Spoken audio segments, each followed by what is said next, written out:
And then let's check in a little bit. Do you have any questions? Have you rewatched some videos that brought up some questions? Is there anything you would like to discuss before we go into today's teaching content? Yes, I wanted to ask you, Maya, the last module you told us about that case with small boy who in the mornings was very rude and he had that emotion that he catched in that mall where he was with his mother. Do you remember that case that you explained for us? Yeah, so that was that was in a family constellation workshop setting where I was performing or facilitating a detaching of a spirit. Yeah. Yeah. And I wanted you to ask, so what was the steps what you did for him to allow to go it away? So how you solve it? Maybe you can explain a little bit more for us. Okay, so can I just check in with you, Eva? I can barely hear you. I just want to make sure it's my internet or yours. How is Saida? Can you hear me clearly? I can hear you. I can hear Eva. Huh? I can hear you both. Okay. Ah, interesting. I couldn't quite catch what Eva was saying. So say it again. What was your question? Okay. So I will try to explain one more time. Do you hear me better at the moment? Yeah, you're a little or bit it's like still you're a little bad? bit fuzzy on my screen, and the noise is cutting in and out. I just want to check with you. Okay. That's not normal. I will change. Okay.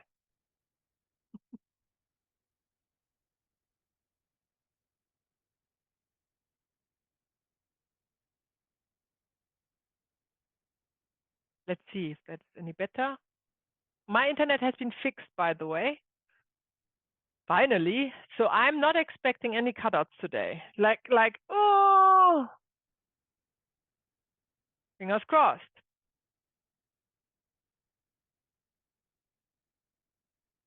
So I can see you and hear you, Saida, clearly. It's just Eva. Yeah, and how it's at this moment?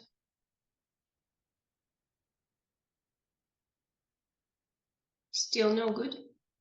But just continue. I mean, it's not that bad that we can't talk. It's just, it's all right. Okay.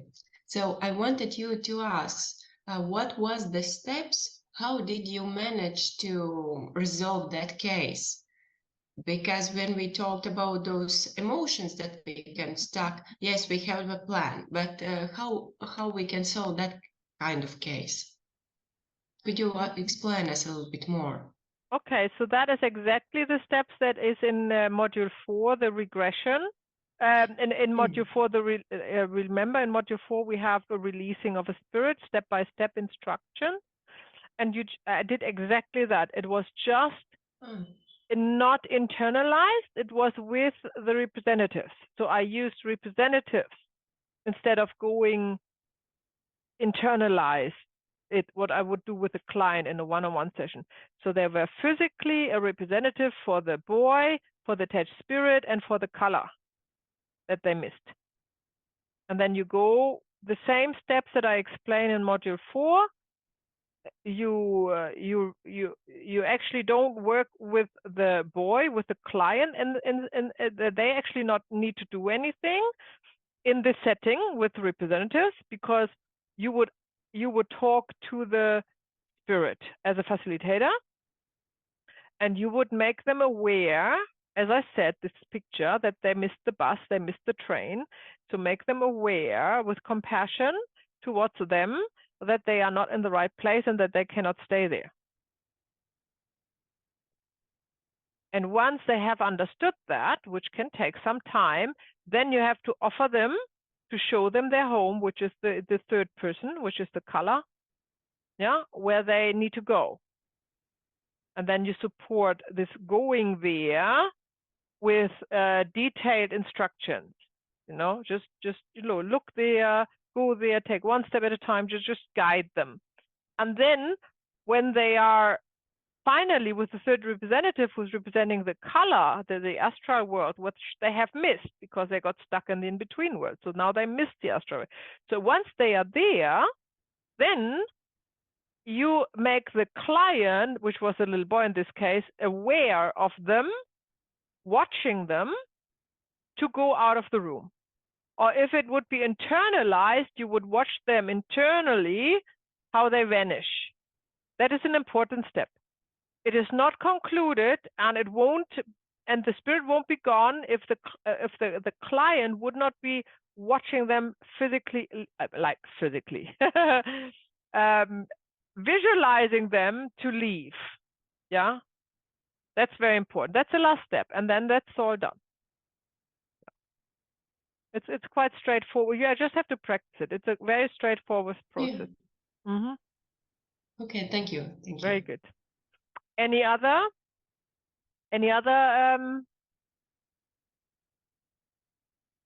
question? Okay, very good. Let's go in our today's teaching content. Here we go.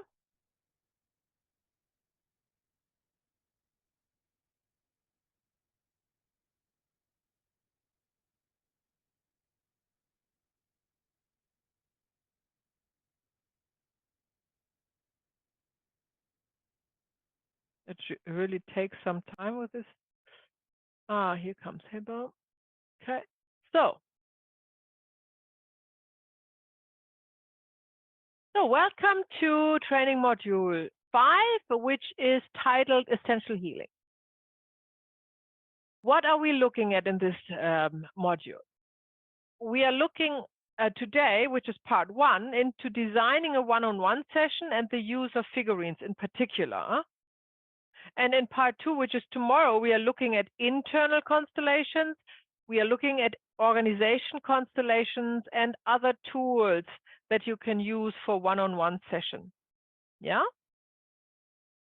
So today we are asking the questions, why do we provide a one-on-one session? The pros and cons of a one-on-one session versus a group session. We also go through the setup, for the one-on-one session and what props you might need. We are actually designing a one-on-one session that will be your exercise, basically. And then we go after that, the second half of the first part, we go into detail how to use figurines and other objects as representatives. And we will have a training session where I can demonstrate that for you. So that's what we do today. Are you buckled on? Good. So why do we provide one-on-one sessions? I am asking this question because Bert Hellinger never did that. Yeah.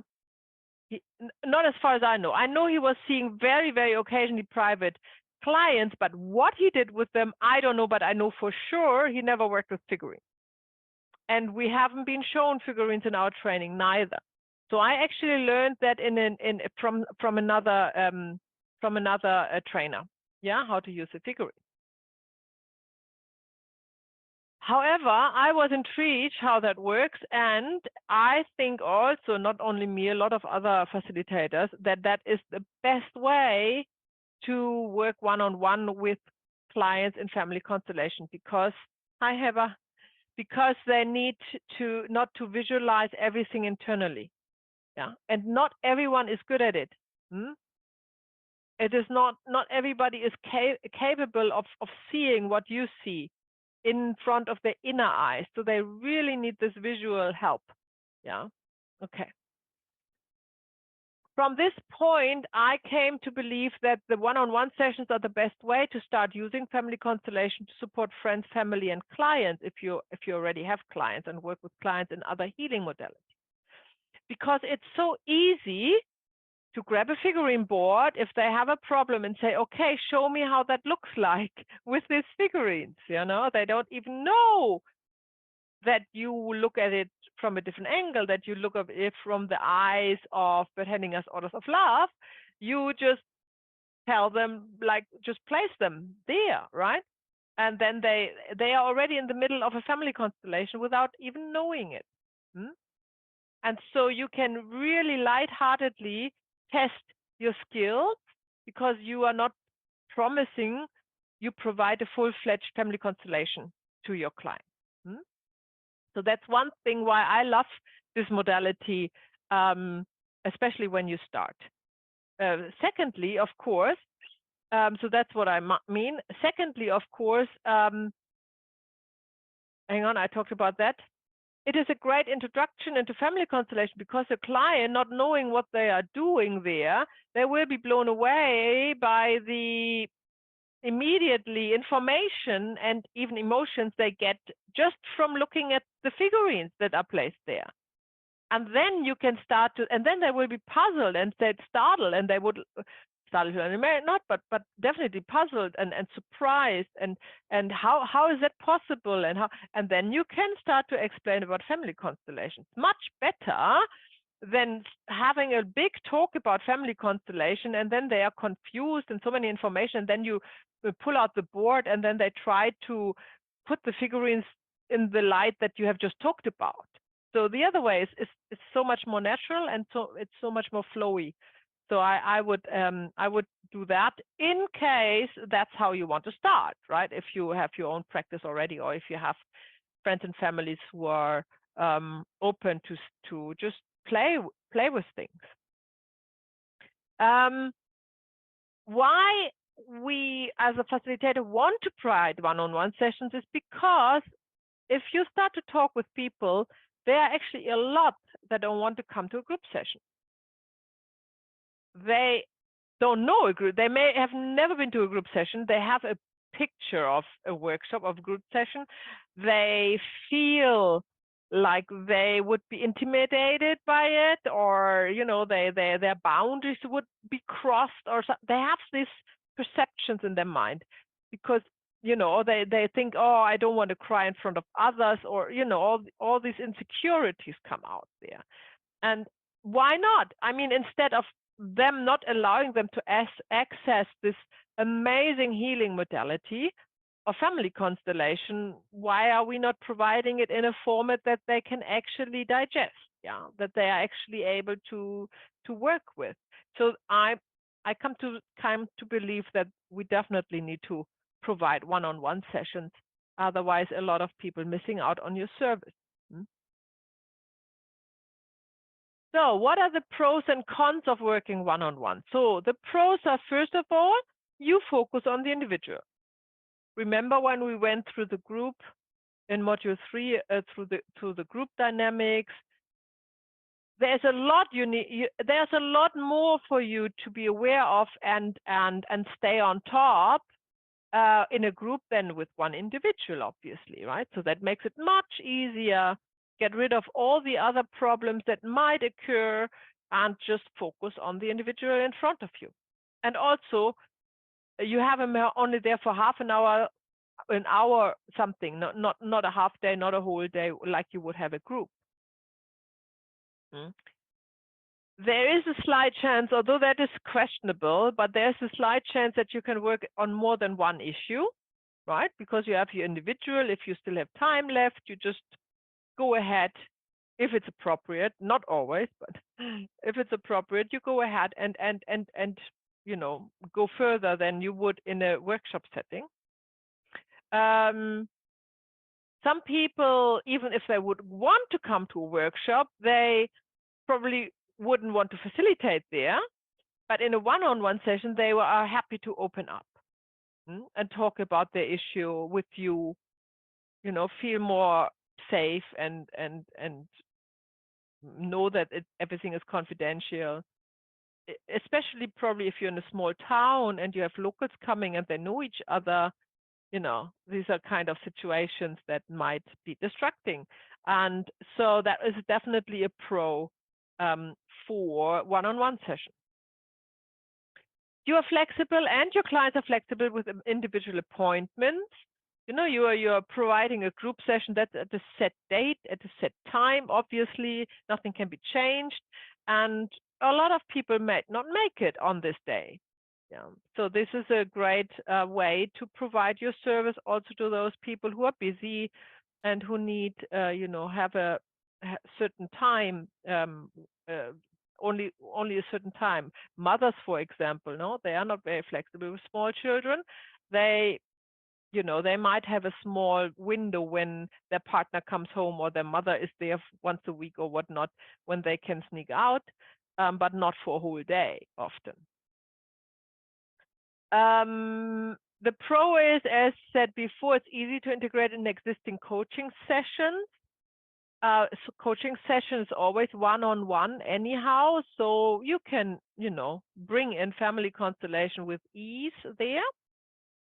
And you can also combine family constellation with other services you already provide. You work with essential oil healing or massages or Reiki or any kind of other modality.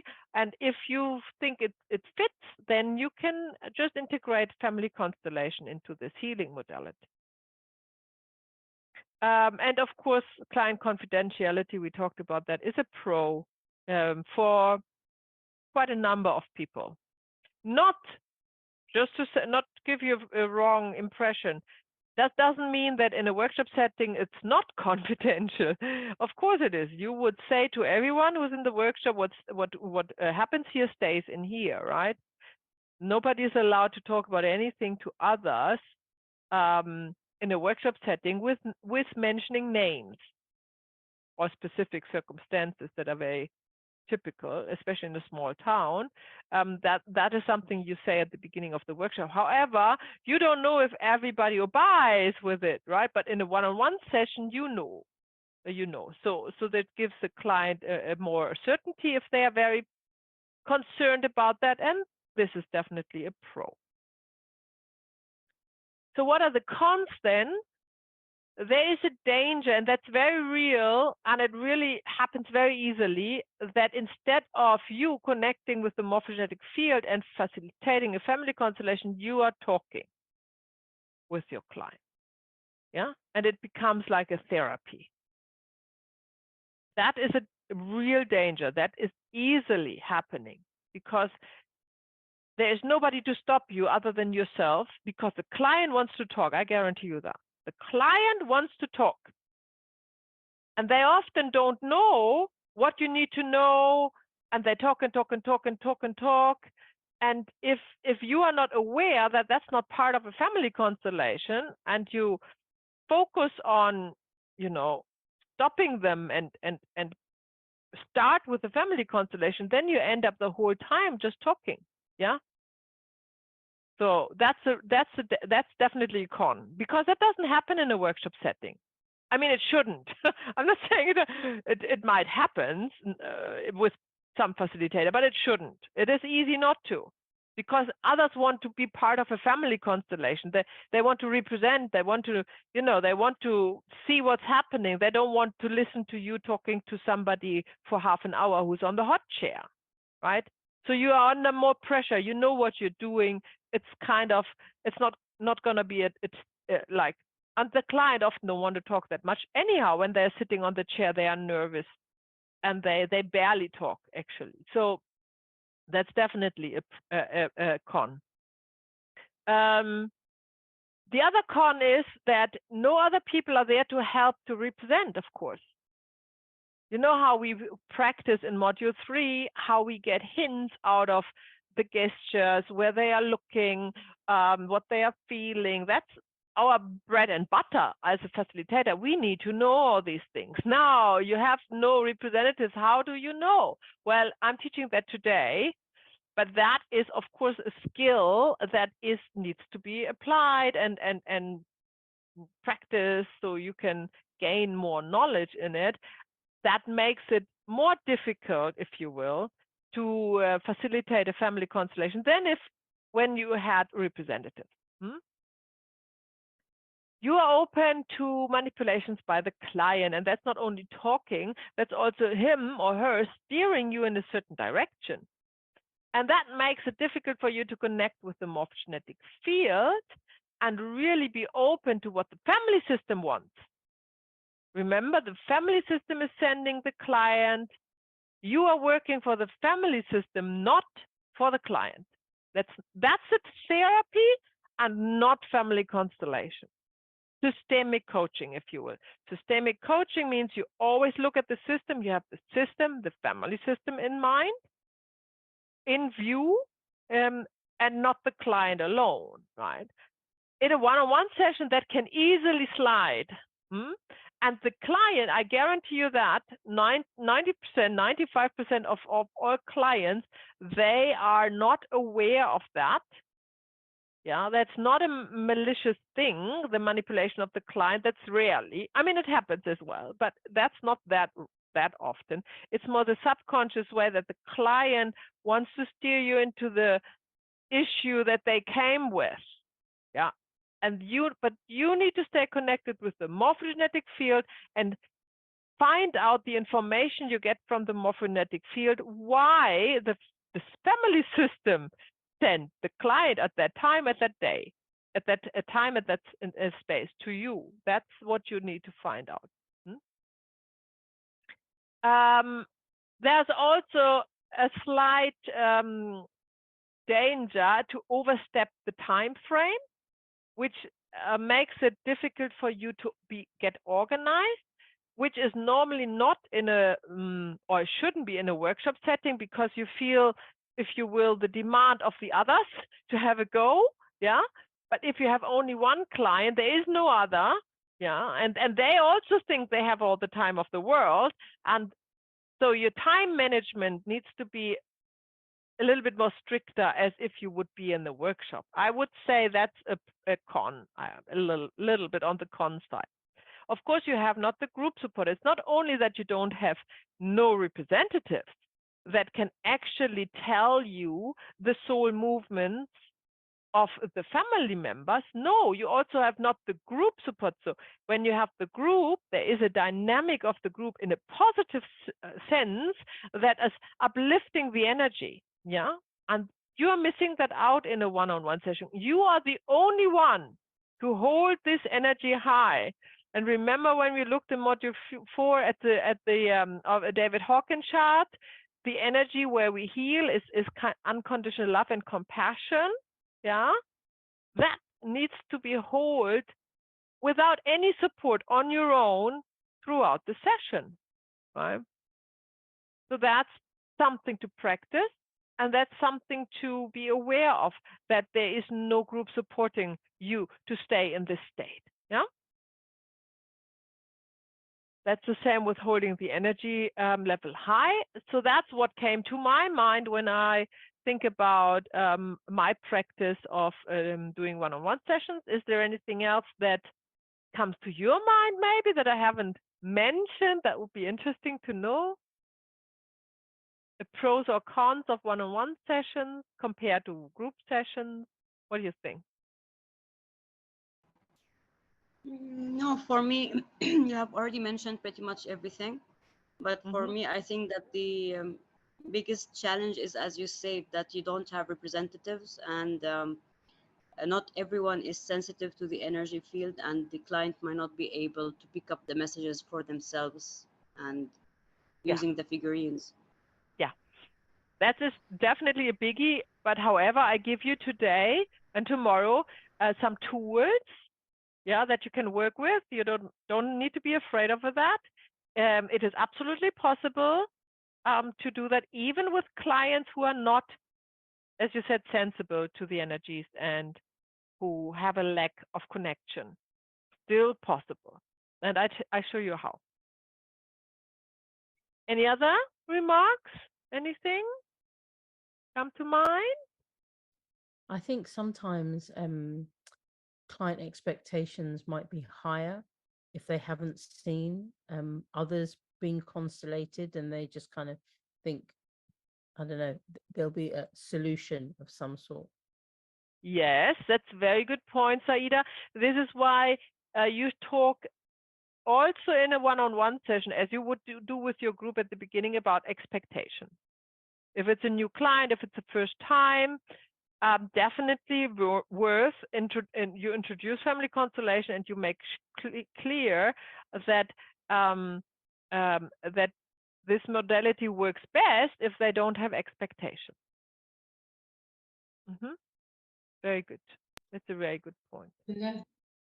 I think that sometimes there might be some kind of mixed feelings for client if, for example, he's a friend or some kind of good friend, because they might think that it's some kind of interpretation of myself, not the field. Because when we have representatives, then they see, okay, that's not my idea, but the field is telling that. So I think that also could be a reason. That's a very good point, Eva, and this is why I, in my one-on-one sessions, unlike others that I know of, am not representing anybody. I'm not. Everything is done by the client. I'm not telling them what I see. I'm not telling them what I've never. Exactly because of that. They have to represent and to feel and to get the information from the field, not you. You, yes, as a facilitator, but you're not stepping in the role of a representative. I never do that. Right? Bear that in mind. This is exactly the reason, what you just mentioned, why I don't do that. And I would not teach you to do that neither.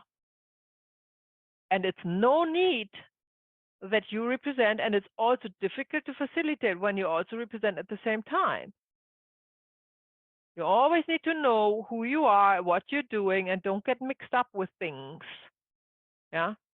You are facilitating, the client is the client, and the figurines who are representing, they are, he or she, they, the client has to connect with them.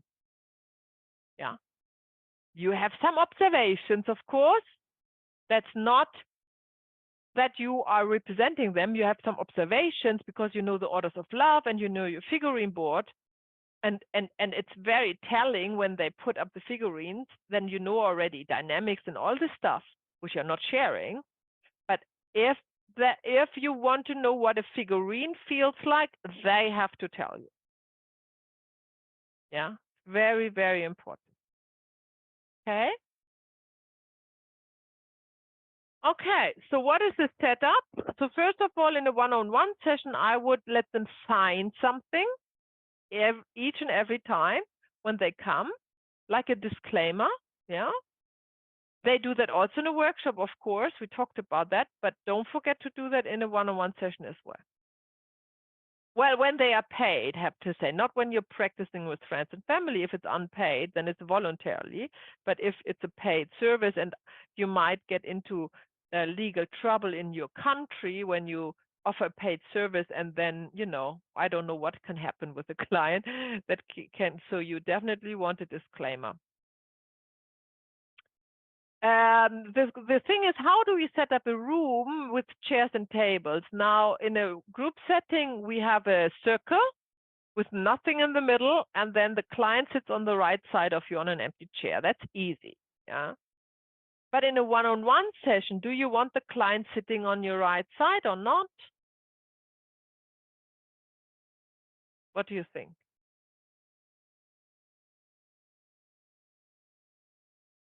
Or where else do you want to let, you know, just picture it. Where else do you want your client to sit? In one-on-one, it would be like face-to-face. You want it face-to-face. Very good. For what reason? It's just the two of us. Exactly. So the reason why I also always do face-to-face is because the client is representing all family members that we're working with. So I, as a facilitator, need to see his facial expressions at all times. Yeah, even the most subtle things. If he's sitting on my right shoulder, I always have to look like this, and I only see his profile. And they would kind of talk somewhere. So this is not working, I think, because in a group setting, you don't need to see your client other than seeing his reactions. You see the representatives in front of you. Doesn't work in a one-on-one session. So yes, opposite. And then the next question is, with or without a table, Well, that depends how you work, but definitely with a table if you use figurines, right? How else would you do it? And then that raises the question, is it confrontational to have somebody sitting across you and a table in between? And no, absolutely not. I don't know even where this is coming from, but some are questioning that from some, I don't know, courses that you never should sit. This is not confrontational. I was working as a lawyer for over 10 years. I had my clients always sitting across my table in front of me. There was never a confrontation. And the same is with my clients in one-on-one session, no confrontation. It's absolutely a no-go. However, if your client feels like it, you can offset them. You know, they don't need to sit right opposite of you. You can sit like just a little bit to the side, you know, and you still have the table in front of the figurine and you see your client, but you're not in one line with your client. You're a little bit like this, fine. If that would be a thing, yeah, so that would be the solution to this problem. But just because of the theoretical chance that there would be something in between you and the client just because of the setup, I would not compromise on the other important things, yeah, I was just mentioning. I never provide sturdy chairs when I work with clients because you want them to move, literally. Yeah, if the body moves, the mind moves, and the mind is moving, means you can access more their subconscious mind. I'm not talking about a virtual session. I'm talking about a physical session. So I have, like, you know, yoga balls or wobbly chairs or something, or you can experiment with standing, so they are not, you know, too relaxed and too passive sitting in a chair. Yeah, like you never work, just imagine. And why I do that is because I was working so much with in-person workshops to start with for years. You never work with the representatives sitting on chairs, you know, that's just not happening. And since your client is representing everyone, they also need to be moving. But to have them moving in a room, you'd need a big room. That's not helping when you have figurines. They can sit, but not too solid. Yeah, so I like that, to have them moving and not be able to really sit solid and relax.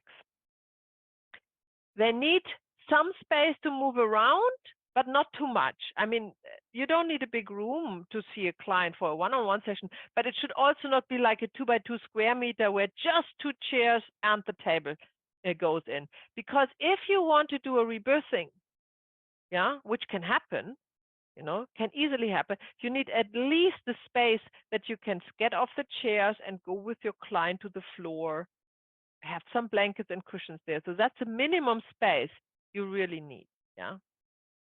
And sometimes I have, or just comes to mind, I had clients, a few clients that really wanted to, when I asked them to connect, they really wanted to move around to feel, you know, to resonate with the field. So they didn't want to sit on the chair when they were asked to resonate with one of the figurines. That happens as well. So a little bit of space definitely does need to be massive. Absolutely not. Definitely soft surfaces for the purpose of, you know, rebirthing and other modalities we talked about in module 4, that they might want to get off their chair and maybe lie on the floor, or they are representing somebody, a figurine that lies down, and they say, I cannot connect, I need to lie down so I can connect with, you know, with this figurine, with the family member, I can resonate with them. So yeah, definitely provide something soft. If that is a hard floor or a tiled floor, then just put blankets there, you know, or a yoga mat or whatever you have to make it easier for the client to lie down. You always have to have cushions and blankets. The cushion, definitely, like in virtual situation, to hug. Yeah, if you have interrupted movements and things like that, then you definitely need them to hug something, which shouldn't be you, because you're facilitating, you're not representing. So let them hug a cushion. And also blankets. if they need to lie on the floor, for example, or kneel or whatever, if they want to move around when they are resonating with one of the tools that you use, figurines, or you do an internal constellation, which we also talk about today, and they go with the movement, right? Literally. You know, lots of crying in family constellations. So don't forget to have have tissues and a bin for used tissues there, right? Often, especially when you start, you forgot about that, but that is a very important prop that you need to have handy. Here is the sign-up form and disclaimer. I just make my own disclaimer. This is not legal advice. This is just the way I use it. And we are in New Zealand. We don't have strict rules around that responsibility, not like in the US, for example. So that's probably the minimum that you would want to have, but make sure you got legal advice in your country, that you have a disclaimer that is actually holding up to your laws. Yeah. So this is so easy. It's just a name, date of birth, phone number, address, and email. And then I let them sign. I, client, state that the above information are true and correct. I'm aware that I'm solely responsible for my own health, safety, and well-being during and after the session. I hereby agree to hold the facilitator, host, organizer, and or any other second or third party involved not responsible for any physical or emotional distress or injury that may be sustained during or as a result of the consultation. Yeah. If that holds up in your country, I don't know, but that would, if it would hold up, that would cover you, I would say. There seem to be insurances in other countries, which I'm not aware of how that works for malpractice, because normally these insurances are only covering the practices that are recognized, like, you know, by government, which is family constellation is not. Like if you would be a psychotherapist or who, you know, or a doctor or something, or lawyer, then yes, there are insurances to cover you. If you do alternative healing modalities like family constellation, I'm not aware of any insurer that would insure you, but who knows? Maybe in your country there is. So it's probably worth finding that out if you do a lot of work and it would be actually worth it, right? Okay, back to the setup of the room. Definitely have water there and clean glasses for yourself and for the client to stay hydrated. I like to have an essential oil diffuser. You can relax the client more with some lavender or some other essential oils that are relaxing. That does make a difference. So that is my impression. Then you definitely have to think about access to a toilet. You think, oh well, they're only with me for 1 hour, but I would say more than 50% of the clients that came to me in my practice in Zurich when I had a you know, an ongoing in-person practice, the first thing they needed to go was to the toilet, because they were so under pressure. Normally they're under pressure, psychological pressure. Before they come, they can't hold it, and then they sit there, and then they feel good about you, and they relax, and oops, they need to go to the toilet, right?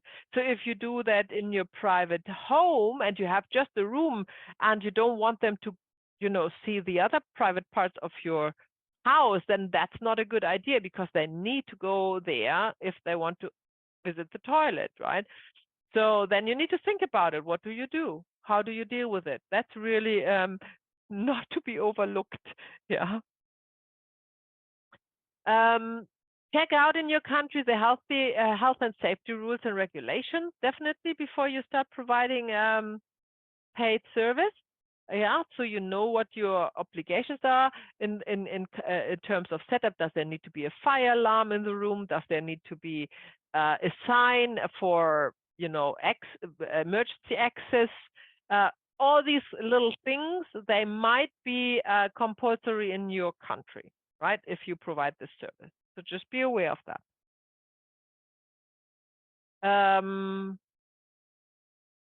So that was my talk about setup of the room. Is there anything I missed that you might think you would also like to set up for a one-on-one session? That comes to mind? You good? Okay. All right. Now we look at how we actually design a session. So you wonder, why do we need to design a session? We just, see what happens. The client comes, you see what happens. However, you can do that. But however, I would extremely recommend that you have a plan. Yeah. What you do from the first moment, you advertise your service, to the feedback by the end of the client. So it's not only the time they are with you, it's the whole process of inviting clients into your practice room and facilitate family constellation with them in a one-on-one session. So first of all, you have to think about how much time you want to spend with your client. Yeah. That can be anything between half an hour and 1.5 hours, and it makes it different. Yeah. So just think about that. I'm recommending when you start that you take at least an hour, because you won't be maybe not very efficient and not very fast, and you want to have enough time to change the direction of inquiry, yeah, that you have with your client. And normally when you start, you are rather run out of time than have to fill in time, because also there will be at the beginning a lot of talking going on before you really know how to extract the really important information and work with them. Yeah, that is just a process of experiencing and learning by doing. So definitely use an hour, even if you say, okay, I start with 1 hour 15, 1 hour 20, 1.5 hours. Why not? Yeah. As long as you know you want to do that, and then you can communicate that with your client. You want to have an intro into the session, not probably with a client that is reoccurring all the time, but definitely with the new one. Yeah, you would first of all ask them what they know about family constellation, and then take it from there. Your answer depends on what they say. If they say nothing, I'm just curious, then you might have a 15-minute talk about family constellation. So you have to consider that when you do your time work. In my online one-on-one sessions, I now say for the first client, I take 1 hour time, and from there on, it's 45 minutes, because I don't need to do this intro anymore. So that's the solution I have found that works for me. And you would probably say for the first client, you take 1.5 hours, and then for every repeated session with the same client, it's 1 hour 15, for example. That's just an example. Then you have time for the main session, which is focused around family constellation. Totally up to you if you want to combine that with others things like a massage or Reiki or whatever you want to combine with other healing modalities. However, when I say combine, and we talked about that before, I'm not saying mixing it up. Combining is not mixing it up. There is time for whatever else you do, and then there is time for family constellation. They cannot mix. Don't get me wrong, right? This is not Bert Hellinger family constellation. That's something else. And I cannot even tell you whether it would work or not, because I don't know what you would do. Yeah? And I cannot even tell you if it's still a family constellation if you mix it up. So combining means whatever else tools you want to use with your clients, make it part of the session, and then make facilitating a family constellation another part of the session. Yeah, either before or after, up to you, however that works for you. So in designing the session, you have to think about that. Do you do it before? Do you do it after? So it's not kind of becoming a mix mesh thing. And then after the session, after the main session, you have a closing. So think about how much time do you want to spend on the closing? Do you want to talk about the constellation or not? Do you want to explain something? How much do you want to explain? Do you want the client let talk about their experience in the constellation or not? This is different to a workshop session. You have the time with your client.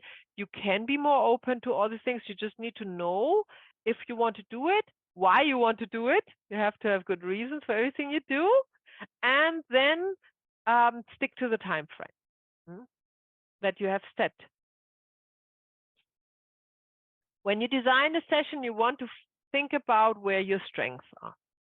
Yeah? Are you a good communicator? Is it easy for you to find the right words? For example, then you want probably to prolong the time you're talking. Or are words not your strong suits? Are you better in doing things? Then you don't want to talk too long. You don't want to design a session with a long intro. You want to say, I rather show you how it works, And then you think about a way how you can demonstrate what you want to talk about. Yeah. So really, as the whole journey with the family constellation facilitator training it is about you finding out who you are and where your strengths and where are your weaknesses. Yeah.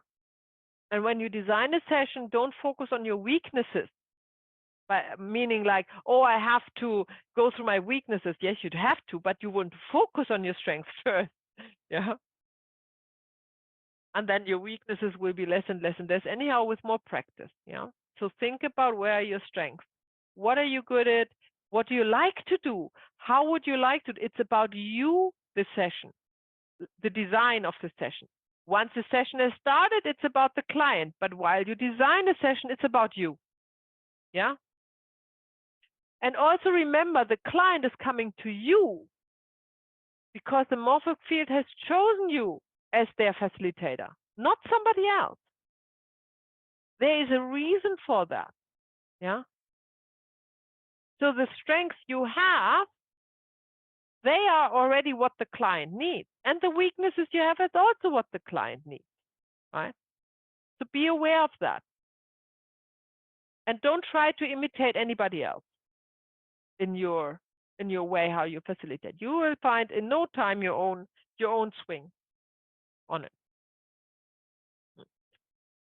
Yes, Eva. Sorry, Najoti has written a message for us in WhatsApp. What can we answer to her? Have you seen that? What was it? Najoti wrote in WhatsApp that she missed sign up for module 5, and is it possible for her to enter the workshop? Oh.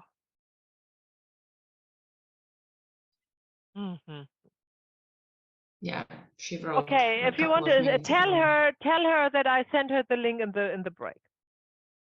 Okay. Thank you. Thank you, Eva, for checking the WhatsApp group. Right. So when you design a session, think about your boundaries. I don't want to call it weaknesses. We all have boundaries. How far do you want to go with your client?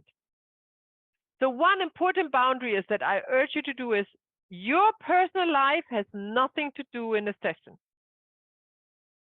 Nothing. Absolutely nothing. And that is also the danger of a one-on-one session, that you start to chit-chat with your client. And the next thing is you provide coffee and cookies. So just be very professional. It's about the client. You don't have a personal life when you are with your client. Yeah. It's not about you and your personal life. So that's a clear boundary I would always set. And then there are other boundaries that you might have, right? So you might don't want to work with the male client physically, like you don't want to do a rebirthing with them. That's your boundary. You know, that's fine. That's totally fine. If that's your boundary, then that's your boundary. Just be aware of that. If you have a client in this case, if that would be your boundary, and how would you deal with it? So you have a client, the client is sitting there, and you clearly see they need a rebirthing. Yeah, you would do an internalized rebirthing without touching your client. Or you would see if you can do something similar to the rebirthing with the with some tools, with figurines or something like that. Just be aware that that's my boundary. That's it. I can tell you my boundaries. I don't work with teenagers. I work with children when the parent is present and with adults, but I don't work with teenagers on my own. I have tried that and it doesn't work for me. Yeah. So that's my boundary. I don't do that and I don't recommend that. But that doesn't mean that you can't do that if you have good experiences with it. Think about when you design a session, which props and tools do you use? We're talking about that you can really literally facilitate family consultation with almost everything. Yeah. So that's up to you, but think about it and don't run around like a headless chicken while your client is there to find things. Yeah. So everything needs to be there in the room.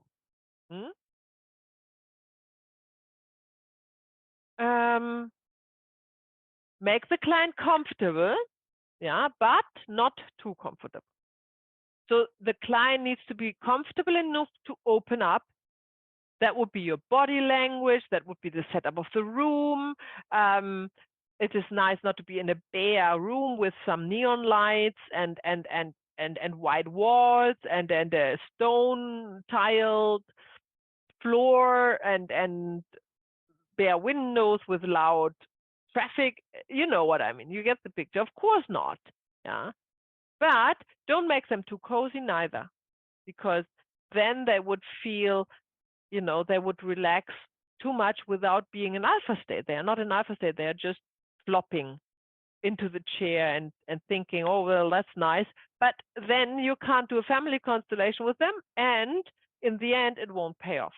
Yeah, because they don't want to continue to pay for that, feeling nice, and nothing else moves other than that. Yeah. Body language. That is the first thing, how you make your client comfortable. What do you think are the body languages or the part of the body that you use to make a client comfortable? What do you think? So throw some ideas at me.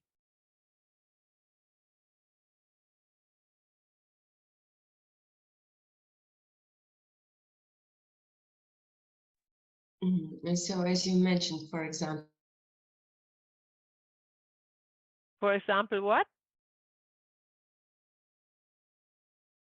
hand is somewhere here on the chair, or I'm looking a little bit like outside the window and stuff like that. So I need to find eye contact. I need to express my body to a client that it's all pretty open, like not too much, some kind of like, body language, but it's okay for him or her.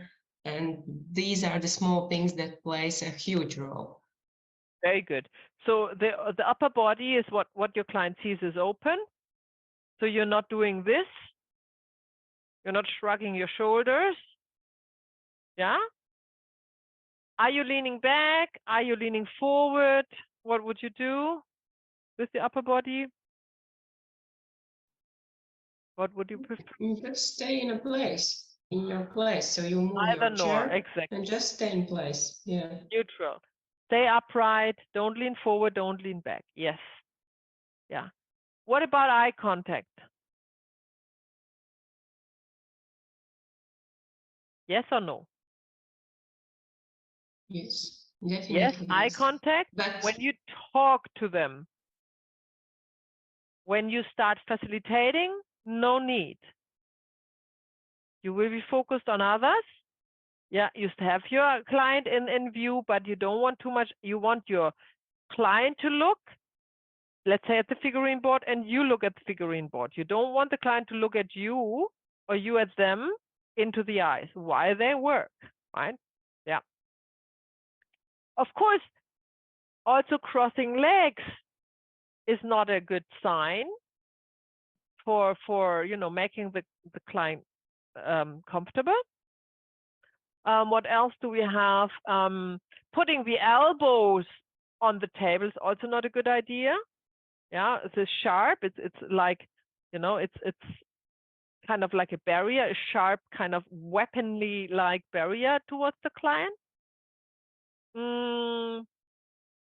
Leaning the head to the side is also not recommended because this shows insecurity.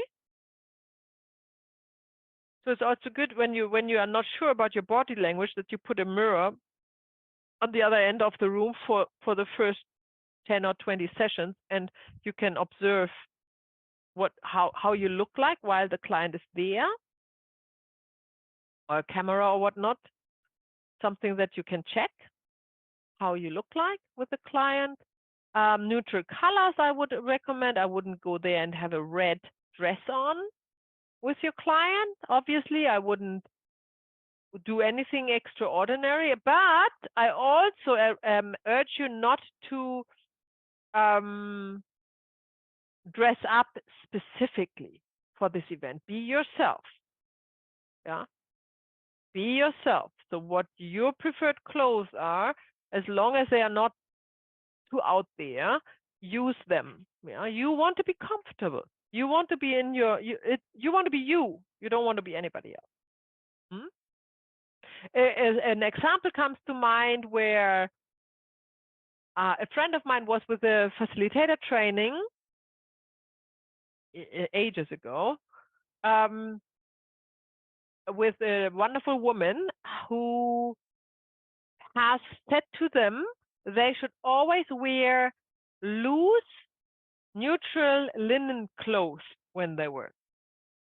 Sacks, if you will. Yeah, like what you are, a sack of rice, some jute stuff. This is how it looked like. Yeah, and she always wore that. She was also heavily overweight, by the way. Yeah. And then when my friend was certified and wanted to work, she said, now I need to go and shop more of these clothes because they always brought these clothes to their training events. So they all look kind of like this. And I said to her, well, think about it. You never wear anything. She was always very dressed. You never wear anything like this. Yeah. Why would you change your clothes when you see a client? No. And then she started to think about it. And then she felt like that's actually true, that she is actually more insecure if she's not herself and in this dressed up clothes. So we made a ritual on throwing these clothes away for her to start her own, her own journey. And that's just an anecdote that comes to mind that I really think it's important to be aware of. Also what you wear, right? When you design a session, think of something how you can gain trust of your client. Like the client comes, they are nervous, they never see you, they have never seen you before, they are still not sure if that's the right thing to do. It's not only about family constellations, it's also about you, right? What would you do to gain trust? Now, what you definitely can do is, other than body language, is you talk about, and you ask them neutral questions. So they're not coming in and the first thing you ask is, so what's your issue? Yeah, that's not gaining trust. You would say, hi, so nice to meet you. Well, don't we have a wonderful day? Weather's always good. Weather is great. Don't we have a wonderful day? Or what do you think about the day? It's raining all day. What a brilliant, time to start on this journey or whatever. That's gaining trust. Don't just out of nervousness or something. Just in German we have a saying: fall with the door into the house. Instead of opening the door you fall into the house with the door. That's, I don't know whether it makes sense in English, but you see the picture, right? You don't want to do that. You want to take a few minutes and gain the trust of your client and relax them a little bit more. You can also talk about your credentials, not the first thing, but after you talked about the weather, and say, do you want me to introduce myself? Do you want to know more about myself? And then they would probably say, yes, please. And then you would say, okay, I have that training, this and that. You might have your certificates hanging on the wall behind you, and then you point to them and say, I have done this and that and that, and I have done this and that, and be honest. And then you said, and now I'm starting to work with it. If it's one of your first clients, of course, don't pretend that you do that for a few years. That makes no sense. If that comes, you know, never ever say the untruth, ever. Not good for your soul and definitely not good for your business. Communication skills are definitely great if you have them to make your client comfortable. If you don't have them and you don't know how to improve them, then, you know, use different means of communication than words.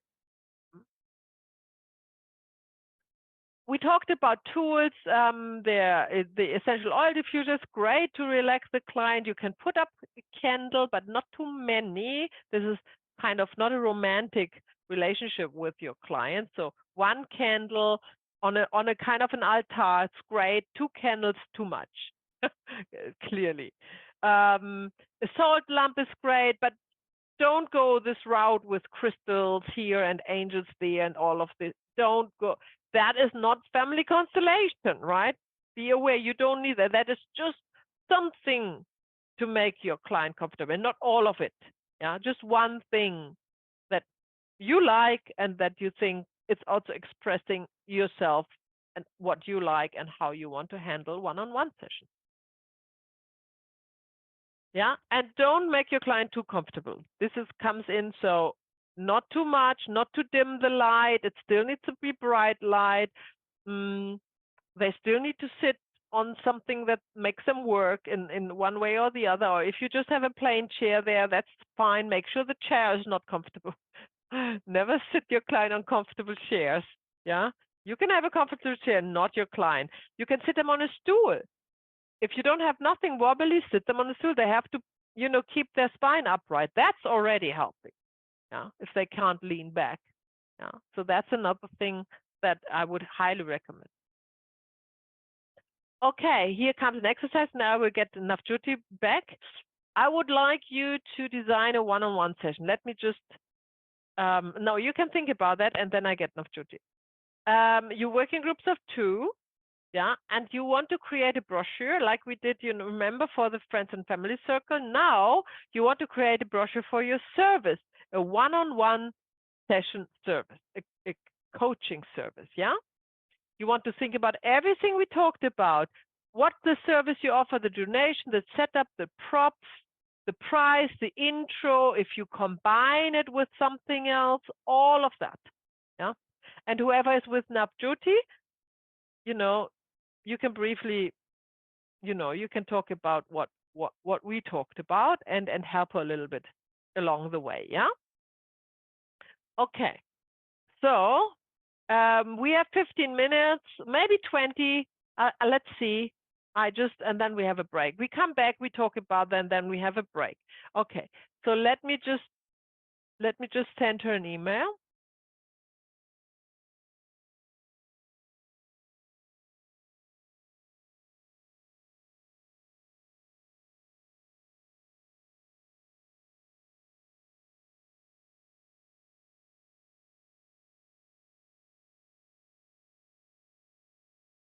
Okay, let's hope she comes in, and then we do our breakout rooms. So there's no swapping or anything. You have 15 to 20 minutes. Use Canvas. You have done that before. That was great. Yeah, and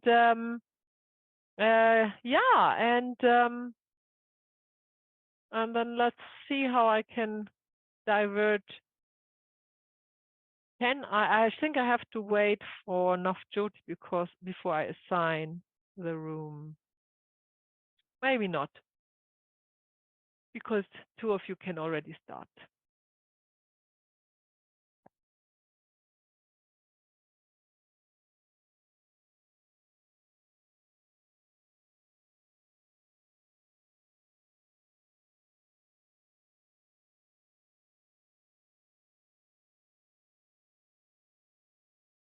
No, I have to wait for her.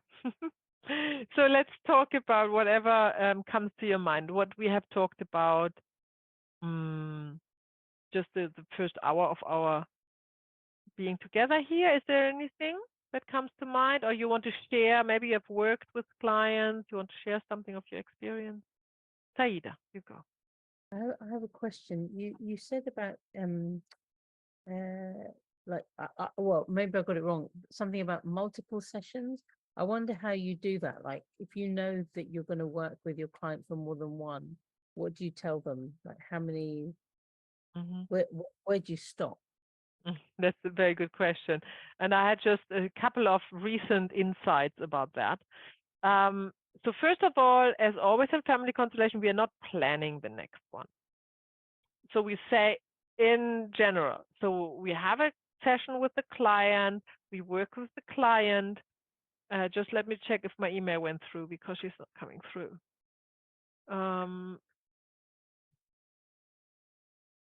Yeah, no, it went through.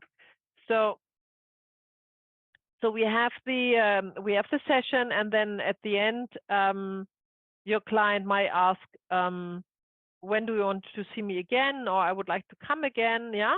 And then what you would say is, we are always working with the morphogenetic field, so we see how it goes. You feel when it's the right time to come to a new session, just, be relaxed about it. There is no standard rule about it. That's one thing. So now if it happens so that your client comes back like every week or twice a week, or it comes, like really becomes, how can I say, it's like it's therapy junkie, yeah? They are mistaken family constellation with normal psychotherapy, where they just talk about every issue they have and feel good about it just to talk to somebody. That is not family constellation, obviously. So having a few encounters with therapy junkies lately, I would stop them quite early, because they will turn against you that's typical. They cannot process what they are doing. They cannot let the field, the movement, they don't give space to the movement of the souls. So they don't see a real change, because they are totally in their mind, yeah, and the expectations are different to what we are. So I would definitely at that point say, I don't want to see you for the next, let's say 2 months. And do you say that you want to do like a minimum of 1 month between sessions or something like that? Because I know sometimes you said, some people can have constellations every week. Yes, that is very individual. That's very individual. You have to feel into that. You will want to go with the morphogenetic field. At first, I would say whatever they feel it's right, it should be right. So I'm not recommending to them to come back, but if they want to come back, I let them, because I trust in the field. But if it comes to a point that I think they are therapy junkies, then I know they are not connected to the field, And that is a point where I then say, okay, don't come back for the next 2 months. With a good reason, I would say to them, let them be, I would say to them, allow the movement of the souls now for the next 2 months to come to an end. And then we know what the next step is. That's what I would say them in this case. Yeah. So normally, to answer your questions, I would not suggest the frequency of their visits, but I would definitely put a hold to it when I feel that they are not going with the family constellation souls movements, but they have their own agenda, then I would stop. That's what I can say. Okay, so Navjoti is here. So we're going into our, hang on. We are going into our rooms. Navjoti, we are doing an exercise to design a one-on-one session, and your partner with whom you are will talk you through that, yeah? How to do it. It's pretty much the same as we did with our designing a friends and family circle event. So you use Canvas, you talk about what you do, you have 15 minutes, and then you come up with something that is, you know, what you want, how you would want to do a one-on-one session. Okay, so see you then. Maya, one question. So we will work on one brochure, both of us? Yes, together. You have to compromise. Okay. Yeah, find one compromise.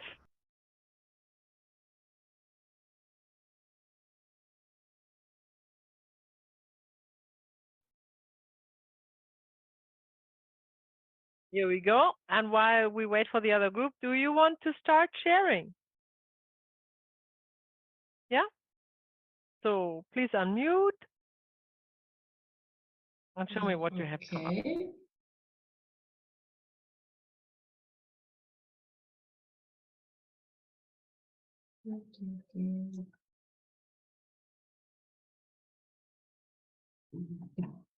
Yeah. Ah, wonderful earthy colors.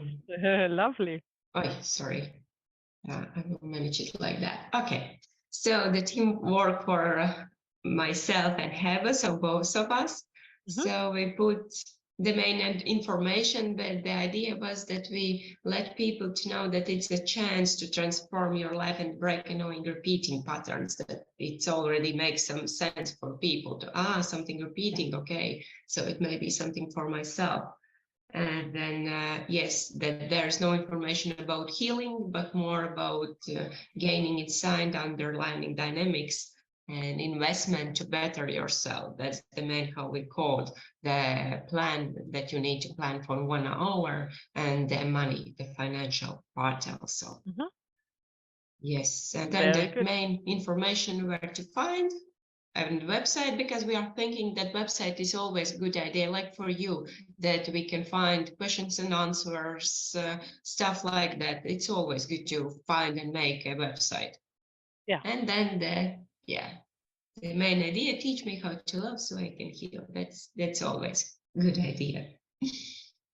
So that is like a 3-folding leaflet. Yeah, like that, like for sure. Yeah, wonderful. So let's see. So first of all, the first thing that comes to mind are the colors. So obviously you have all these earthy colors, which is lovely. Hang on, I can't move you. Which I think very inviting, very warm, but interesting enough. So not boring at all. I like that very much. You have chosen some figurines, which I think it's lovely, which is kind of showing already what you're going to use. So it's probably once you have your own figurine set, you would make a picture of them and put it there. I understand this is a placeholder, but I get the idea. I think it's wonderful. So they know already what they are, you know, what to expect. They will, if they come to you and they see the figurine board, they have seen it before. That is very good, very welcoming, very make them trust in your work. And then you have another picture there with this lovely illustration of a family tree that has helping hands, which is very appropriate, of course, for what you want to do. So that is beautiful. And of course, I love the quote from Malcolm. So lovely to see that here. You can also think of a quote from Bert Hellinger, of course. You can also think of maybe the one thing that I'm missing here would be a photo of yourself. It would be nice to have, you know, if you have an info brochure like this, they come to you. It's also, you know, gaining trust. If they see your quantify, your profile, your picture already, So a nice professionally made picture where you smile and where you look inviting. That's great. You got all the basic information. So first of all, of course, the address, the price, the time, and a little bit about what you do. Transform SE, yeah, break annoying pattern. Maybe you want to replace the word annoying with a positive word that is more inviting. That's something that you would refine to find something else there. Lasting or long, what can you say? And break, or just break repeated pattern. You don't need to have anything there, right? And then you talk about a one-on-one session to dive deep and gain insights on underlying dynamics of your family system. Yeah? Because what you're actually missing in your brochure is the word family constellation. Other than in your email, you don't have it in your brochure, right? So that's definitely missing, because you want to talk about family constellation as well. So you would say, book your one-on-one session to dive deep and gain insights in underlying dynamics of your family system with the method of family constellation, as Bert Hellinger taught, or something like that, you know? So just have that one thing there that is hinting that's what you're actually doing. Yeah, it's fantastic. Great, well done, good work. Anybody else wants to say something to this lovely brochure? Now is the time? Or we move on to the next one then, of course. So, Navjoti and Saida, what would you like to share?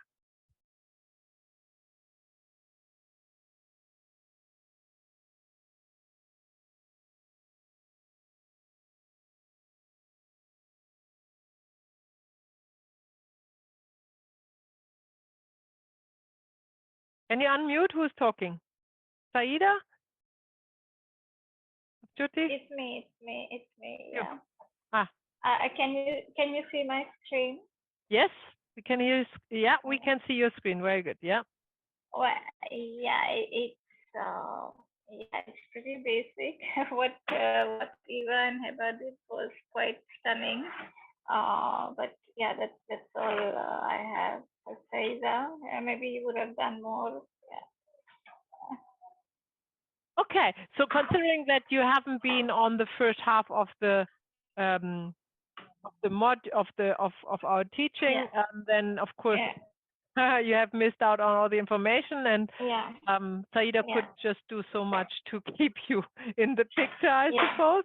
So first of all, also the colors are very nice, very inviting, and they have different tones. They are more on the colder side, but they have this bright light in the middle, which is drawing the attention into the center of the brochure, which is really, really nice, right? If you think about the three-folded brochure, there was a lot going on. You didn't know where to look first, really. And here, in the simplicity of it, you are really drawn into the center, and you have this idea of there's a light and flowers are blossoming. So purple, as you know, from the, I don't know whether it was deliberate, but from the spiritual color chart, is a very high up there color. So it's all really inviting, and I like the design of the brochure, and I also like the simplicity of it. Really, less is more, very, very often, right? Less is more. So we have here then the text is heal any issue, health, relationship, career. Yes. Private family constellation session. Nice. So it's private, it's a family constellation, and you have the time in there, you have the address in there, and the contact in there. So I would say, other than the price, you have all the basics in there. Is there anything missing that is absolute necessary, other than the price? Yeah, but you might not want to mention the price, so I get that. So it's not probably that basic. Yeah. Anybody else? What is there anything missing? Yes, as you mentioned before, we could add like a photo. Phone number. Yeah. Phone number, photo would be nice. Yes. Yes. Yeah. Yes. Yeah. And I think in this design, what I would probably,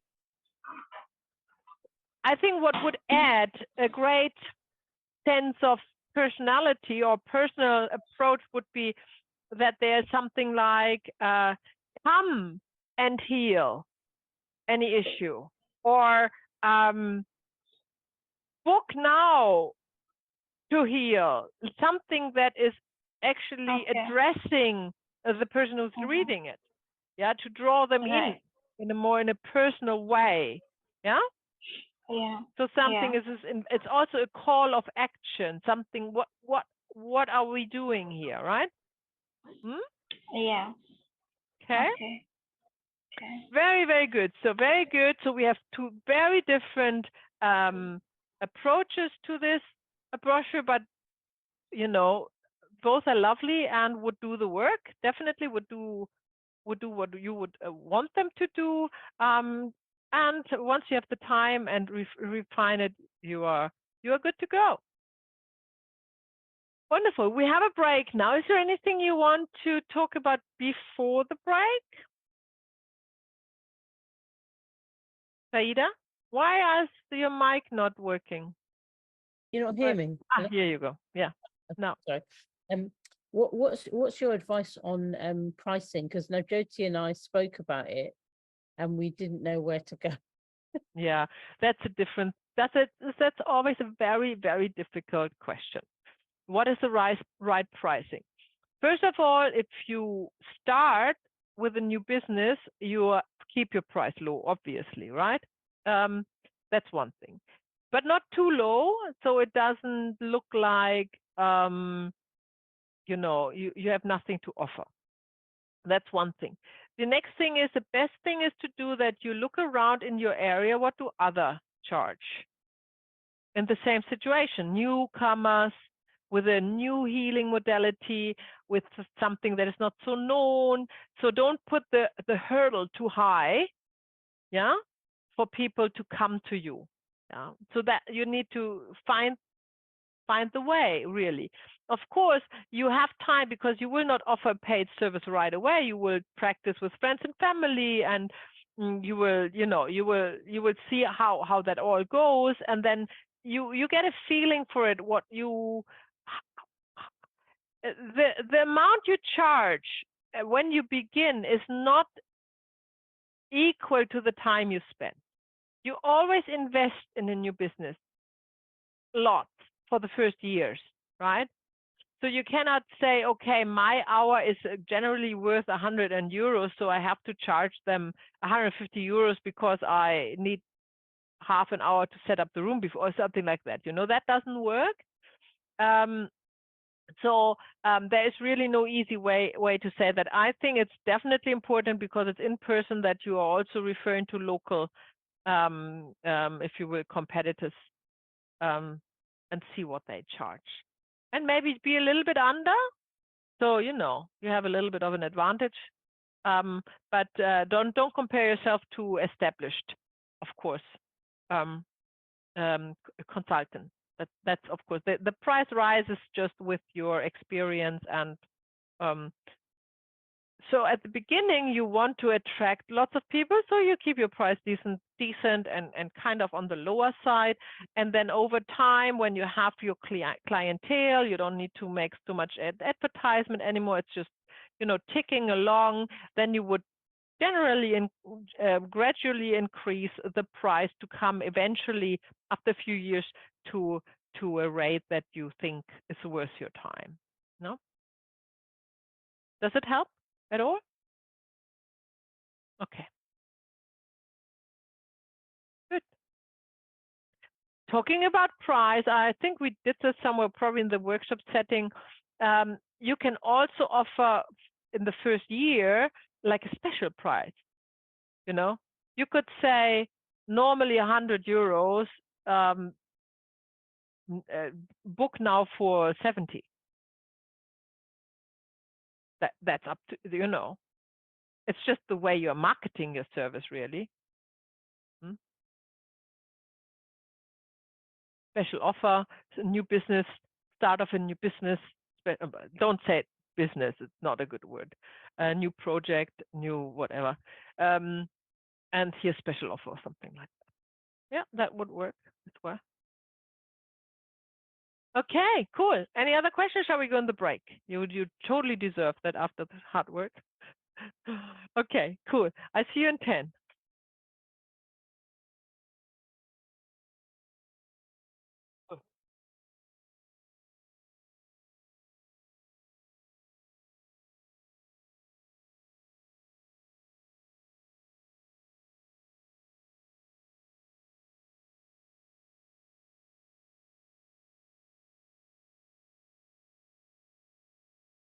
Wait for the screen to come up.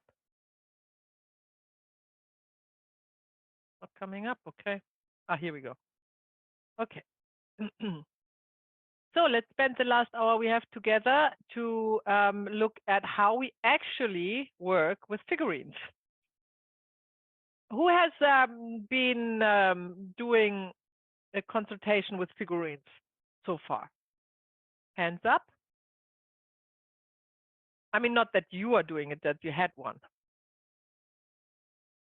that you have experienced one. I know Navjoti has. She hasn't put up her hands. Heba as well. Okay. So for Saida and Eva, this is new, right? They have no idea what to expect, right? Okay. So I normally, am I recording? Yeah. Just double check. Yeah. I normally in one-on-one sessions, or not normally, I shouldn't say that. I to 75%, I work with the wooden board and figurine. You can use for this purpose all possible sets of figurines. There are Playmobil, Lego, DIY ones, whatever you can picture. So there is no good or not good. Any figurine will do. However, what is important if you work with figurines is that they have different colors. We work with colors. Black and white works, but have colors gives you an additional information. As you know from the spiritual color chart, gives you different and other circumstances who is connected to whom. Colors give you more information. So stay away from black and white or too simple figurines at first and work with some colors. They need to have different sizes because we work with different sizes. Like in a workshop, we want to make a representative smaller or taller. Depends on what relationship we are looking at and where the soul movement is taking place. So this is represented by the size of a figurine. They should also have different genders because we work with female and male energy and a maternal and paternal line of a family system. And that gives us another hint. Yeah, so you start to get the idea that the figurines actually tell us a lot already. Yeah, without having a person telling us about their emotions. If you have all these figurines, then you want to add some neutral figurines as well. They come in handy. So without a specific color, even not a specific shape, I will show you what I have for that. Yeah, neutral objects as well. That's also good. And stay away from too many choices, especially when you start, because you want to work like you want to have the you want to overlook your figurine board. And if you always work with the same figurine board, then you know exactly what the figurines are telling you. So if you have too many choices and you don't get to work with the same figurines all the time, then it makes it harder to read them because you get used to them. And they will literally talk to you in this very specific way that only you and your figurines understand. Therefore, I recommend use the same set of figurines for a prolonged time period until you add new ones. The other thing is, so now you have the figurines. On the other hand, you need a movable surface. And this is why I work with a board. Why do you not just put the figurines on a table? Is you only see them and your client only sees them from one perspective, but you need to change the perspective. You need to see where the figurines are looking at, you know, you need to, and otherwise you have to get up and your client and go around the table. That's not very handy. You want to stay sitting and you want to move the board without the figurines falling all over, of course, right? And I will show you the example when I share with you the screen and we do a demonstration. So other objects work fantastic. Maybe not as good when you start, but definitely in the long shot, other objects work very well. If you're experienced with working with objects, there can be pillows, shoes. I had once a workshop with, you know, my beginnings. I had also beginnings a few decades ago, and there were just a few people coming to workshop. So we hadn't had enough representatives, so I used the shoes they took off at the door. And they worked fantastic as well. Pillows, you will have pillows because that's what you have when you set up your room. So use pillows. Toys, you can use toys. You can even use day-to-day objects like drinking glasses, cutlery, or bottles. Like I had once a business lunch with Sophie Hellinger, and I went through some difficult times at that time, and I started to talk about it. And she said, "Okay, so who is that, and who is that?" And she just, you know, placed the salt and pepper thingy and the glasses and we were in the middle of, before our lunch came, we were in the middle of a family constellation, just with the objects on the table. Yeah, so everything is possible, right? You can also use paper sheets with names on it. You cover them or you keep them open, right? And you let your client jump from one to the other. You know, so your client is physically representing what we call placeholders, you know, on the floor. This is why you need a little bit of space to move around if you want to do it like this. Also great for family constellation. So really everything, the sky is the limit. However, you need to be comfortable with it and you need to make sense out of it, right? If you can't make sense out of it, don't use it. Yeah. Don't use it if you can't. This is why you need to practice with your friends and family and see what makes sense to you. Okay, so that was, let me just check if before, yeah, that was all I wanted to say, because I want you to experience it with me together. So now I share my other camera with you.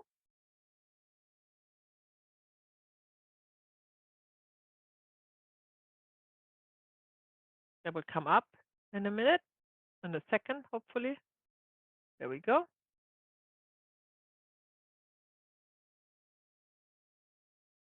No, it took too long. Let me just bring that up again.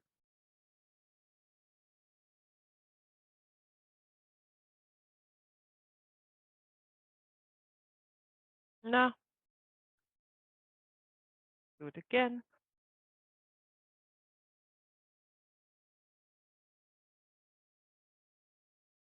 Here we go. So here you see me sitting next to the table where the figurines are. And this is the board. These are the figurines. And I'm sitting here to the side. And I have an extra camera. Not everybody has that. Some people, they are just swapping between cameras. I like to see my client. And I like the client to see me because we are still talking, right? So this is why I use two cameras. But, you know, that's just for the virtual thing. If you are in your room, and of course you don't start virtually if you have never done it in person, that goes without saying. So you gain your experience with actual people and actual figurines in a room, and then you might transport all your knowledge into the virtual space as well. So yeah, look at the figurines. What I have talked to you about, they have different colors, different shapes, different sizes. So I have actually 7 for 7 generations, but you don't need that. It's not necessarily. So there's one, and that's the next. Then there is the next. Then there's the next. Let me just see. That's the same size. That's the next. Let me see how many we on to. Let's take a woman for this. 1, 2, 3, 4, 5, 6. There's one missing. That's the same size. Where is the other size? Anyhow, let's work with 6 for now. So 6 different sizes. That gives you an idea what generation you're working on. That doesn't mean that the larger one is always the ancestor. That doesn't mean that. Yeah. But in certain circumstances, you can actually get some ideas of the size they are putting there, right? So for the sake, now this would be generations, for example, they all have this cone shade as opposed to this shape. So this is standing for male energies in my set. This would be the males and this would be the females having like skirts on or something, if you will, yeah? Then the next thing is they need to have a direction of sight, because remember in family constellation, we need to know who's looking at whom. So if you work with pillows or something that has no distinct feature, you need to decide which side is actually the face and which is, so which side is actually the pillow looking. It is much easier with these figurines because they actually have faces. So you can tell that, let's just look at the large figurines, they are not looking at each other. You can tell that. So you can tell if they would be like this, you can actually tell, yeah, they are looking at each other. Or if they are placed like this, you can tell they are side by side. That's a difference, right? And it gives us very important information. So what else do we have? We have neutral figurines. So I have this black thing and I have these little things here. They are neutral. They are neutral objects. They can be anything. Yeah. They can stand for money or wealth or a house or whatever you want them. I also use this to stand up like a figurine. Sometimes that's necessary, right? These can also be used as a block, something that is blocking the way between two figurines, for example, like this. And of course, you are not placing the figurines, your client is. Your client is placing the figurine, not you.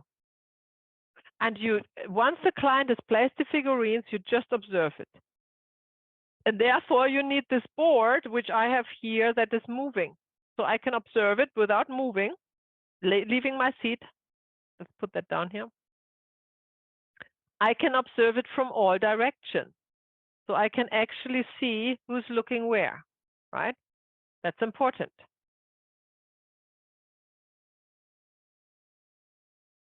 Let me just get my iPad out of the way. So that's important, that you can see from all sides. And that is very handy because the figurines are not, falling off the board or something. But you can also have, and I show you that as well, you can also have a board like this here, which is more or less a chopping board, or have a chopping board, and move it on the table. Especially if you put something like a cloth underneath or something, makes it easy to move. So you don't need to have a special board like this that is actually capable of moving. Yeah. So that would be a workaround, if you will. So is there anything else you want to know about the figurines before we go into a constellation? If you might have noticed that they don't have faces drawn on them. Well, that is very important, I think. You can work with Lego or Playmobil. They have faces drawn, but then you need more, because one has a smiling face, the other has a frowning face, the other has a sad face, yeah? So you need more figurines. Here, you can let the field decide what emotion this figurine has in a particular constellation, and you would wonder how accurate you will see it, and or your client can represent it. So I very much prefer figurines that do not have facial expression drawn on. However, they need to have the hairdo, so you see where the actual face is. Just a black hat wouldn't be sufficient. Yeah, you wouldn't know where the front is. And also, as you can see in this figurine, in this way, can you see this figurine is looking down? So as you know, we are working with these hints of the morphogenetic field where the view goes, and looking down is of course giving us a completely different direction of inquiry as somebody who's looking in the distance. So you can see if you have the right figurines, it's amazing what they tell you already right here before you even ask your client to represent just one of them. Yeah. And then the way your client is placing the figurines initially is already giving. If your client comes to you with an issue, let's say with whatever, a random thing, yeah, and you know, well, I'm not quite sure where to start. I start with their parents, yeah, which is always good if you don't know where to start. So you would place here, so the client would place themselves here, and this would be father and mother, yeah, and the mother would look away, yeah, from the blue figurine. Then you know, oh, I might have actually here interrupted movement in the second generation already. I mean, that's you already know where to start, yeah. Or if the mother looks at this figurine and he is looking at her but stands away further, oh, you can't see that, stands away further, and there's quite a distance, an interrupted movement right in this generation. Very, very, very likely, yeah. So these are all the little hints you get just by observing how the client places the figurine. However, I have another observation. I hope that's not too many information for you to start with. If you ask the client to, let's say, take all this figurine off the board, you start with a clean slate. So now you ask your client to place a figurine for mother, father, and themselves. Yeah? Okay. And they choose, this is mother, this is father, and this is the client. Yeah? And they just put it there on the board, right?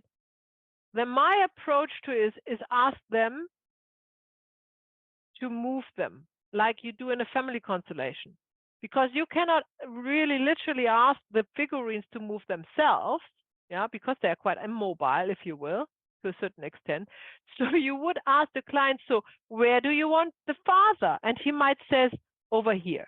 And where do you want the mother? And he might say over there, yeah. And where do you want your own figurine? And then they might say somewhere here, right? And then I also ask the client which direction is the father looking. And then they would, because at the moment, looking at the client, then the client would say, the father looks at the mother. Yeah. And then I would ask, where's the mother looking? And then the client would say, well, she's all right there. And then where are yourself looking? And then they would say, I'm looking at my mother, like this. So then you have the start of a fantastic constellation. Yeah. You know already where to start, right?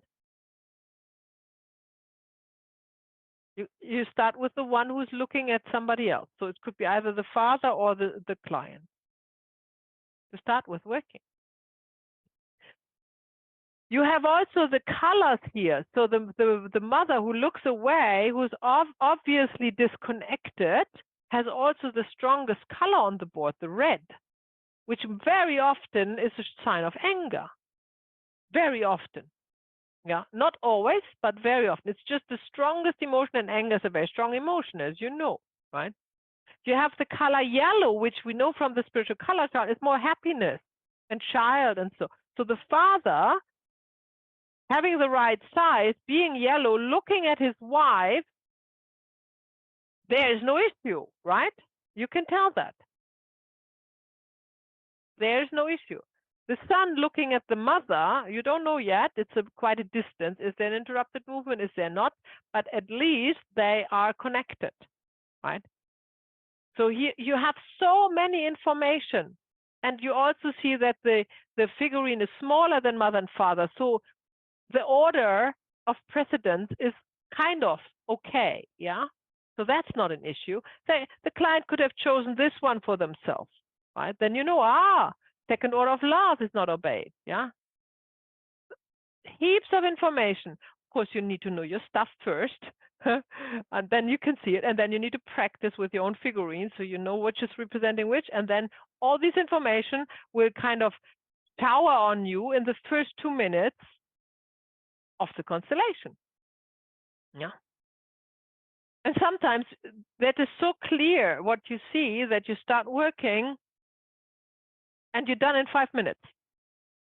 I mean, it's not happening the first few years, but it, you know, in the end, you have so many information that you can really start working and go right to the matter, right to the matter, right? Oh, I have replaced the father, not the client, so that's confusing. So I meant to replace this one. So that's, you know, that's how you work with figurines. And then, of course, they do move on themselves. So without even tipping them over, you can look. I just demonstrate, and all of a sudden, this has slightly turned away. You know, either towards away from the mother. This is amazing how this happened, and you don't know why. Just you don't put it back and say, oh no, it was different. No, that was already a movement of the field. Yeah. What I urge you to do is once the client has placed the figurines, he has no say anymore. That is when you start to facilitate. When now the client says, after you started, and you say, for example, to the client, say to your mother, please look at me. Yeah. And then the client says, oh, I actually want to move away over here. No, he has no say anymore. Now he is just observing and representing, yeah, and saying the words you suggest them to say. If he says, please look at me, and nothing is happening, and then the client says, this figurine wants to move away, that's okay, because that's a movement from the field. So they are done placing, and now you work with them. And then they start to represent. So I always put my finger on the figurine they're actually representing, so they know with which figurine they need to connect and for whom they speak, because otherwise it would be a bit confusing. But you can find any way, shape, or form you want to do that.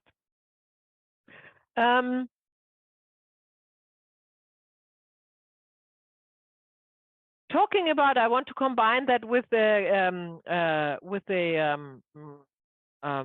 organization constellation. This is very practical if you work with organizations in systemic coaching. Yeah, because they make visual what's in the system is not working quite well, and you can apply everything you have learned in the orders of love to organizations. And you use the figurines exactly like this. So if that would be an organization, they would probably say, okay, so that's themselves. Let's say he's a CEO or something. And then they would say, that's their founder, and that is the customer, and that is one of the employees he has a problem with, yeah? Then you would look at the organization. You're not looking at mother, father, child. Although, you know, in the back of your head, in the end, the organization is just representing a family system. But for the sake of the work in organization constellation, you don't need to address that. Yeah? You don't need to, you don't have to address that. So you would just work with the orders of love. So for example, if that would be here the CEO, and that would be an employee, and the employee is so much bigger than the CEO, then you know already there is an imbalance, yeah, in the orders. So then you find a way to address this with the words we know. Yes, reconciliation or letting the love flow. Yeah, that's what you're looking for. Reconciliation, honor, and respect. That's what you're looking for, right? Where's the imbalance here? Yeah. And that looks like honor and respect is missing here from the employee. Right? So just as a matter of an example, of course, this is not a constellation. So I just want to demonstrate how you can get the information out of the figurines that you're using. Then you can apply what you know about the orders of love as if they would be in person, like representatives, and you would ask your client to connect with the figurines to represent them. Yeah. Of course, if the client has problems to represent them, you would just work with what you see. That's often enough. Like you get so many information from the way the figurines are placed. That's often enough. Yeah. So they don't necessarily need to tell you what they feel. Especially if it's an organization constellation. You can explain what you see. You can explain that there's an imbalance, you know, and that's often what they want to see. They are not expecting to have a big emotional release when you work with organization constellations. They are more working with, they want to know what's going on. Okay? Right. So I think we do a real constellation now. You learn a lot more. As if I try to make up cases which are not real and getting into trouble. So let's see. As I said, I wanted to demonstrate an organization constellation, so you learn also how that would look. Is anybody here who wants to look at their organization? Could be any organization, workplace, or what the... Aha, Heba is very keen. Heba is so keen. Okay. Organization, right? Work, huh? Hey? You said the organization, right? For work? Yes, organization. Yes, work. Yeah, work is always good. Yeah, the organization. Yeah, that would be interesting. If okay, no one else wants to do it. No, you have a go. Okay, so what figurine should I choose for? No, first of all, talk about your organization. What is it? Okay, it's an international, originally it's a US company. However, it's an international company and it has like offices all over the world. Middle East, Egypt, Jordan, Lebanon. I don't know about New Zealand, but they definitely do have also in Japan and Europe. You can Google it. It's called MetLife. So they sell, yeah, so they sell medical insurance and life insurance. Okay.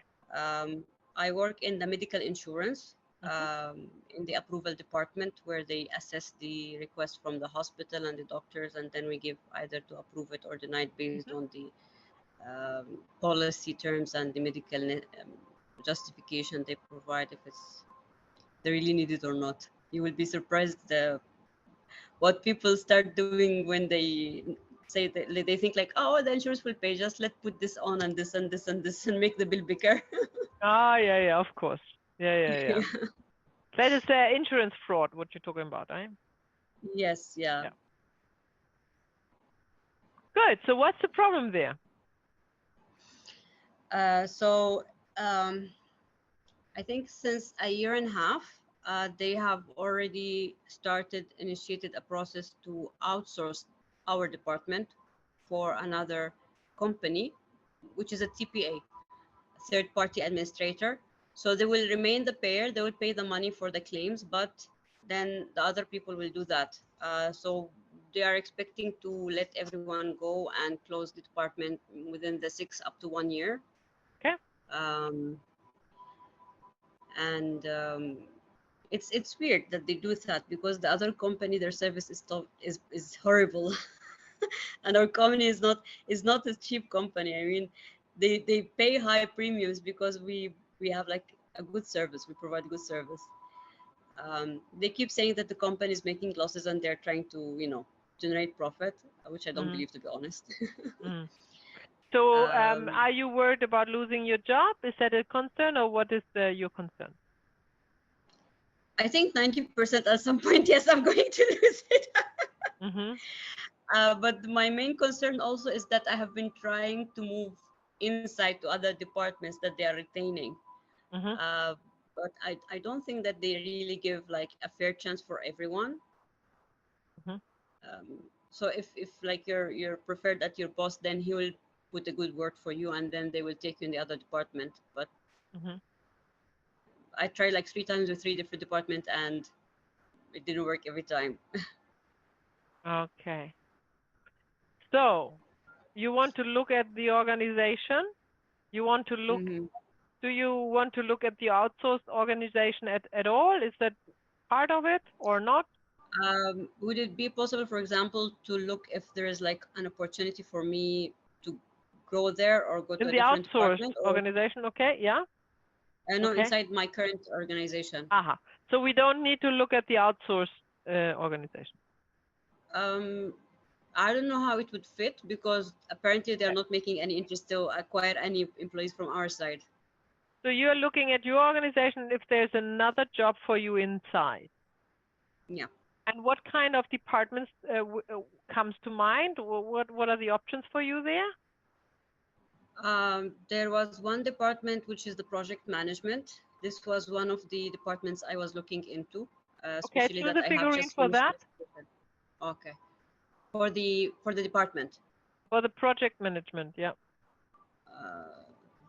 I don't know why the pink one came just Yeah, straight. we take it. What comes to your mind?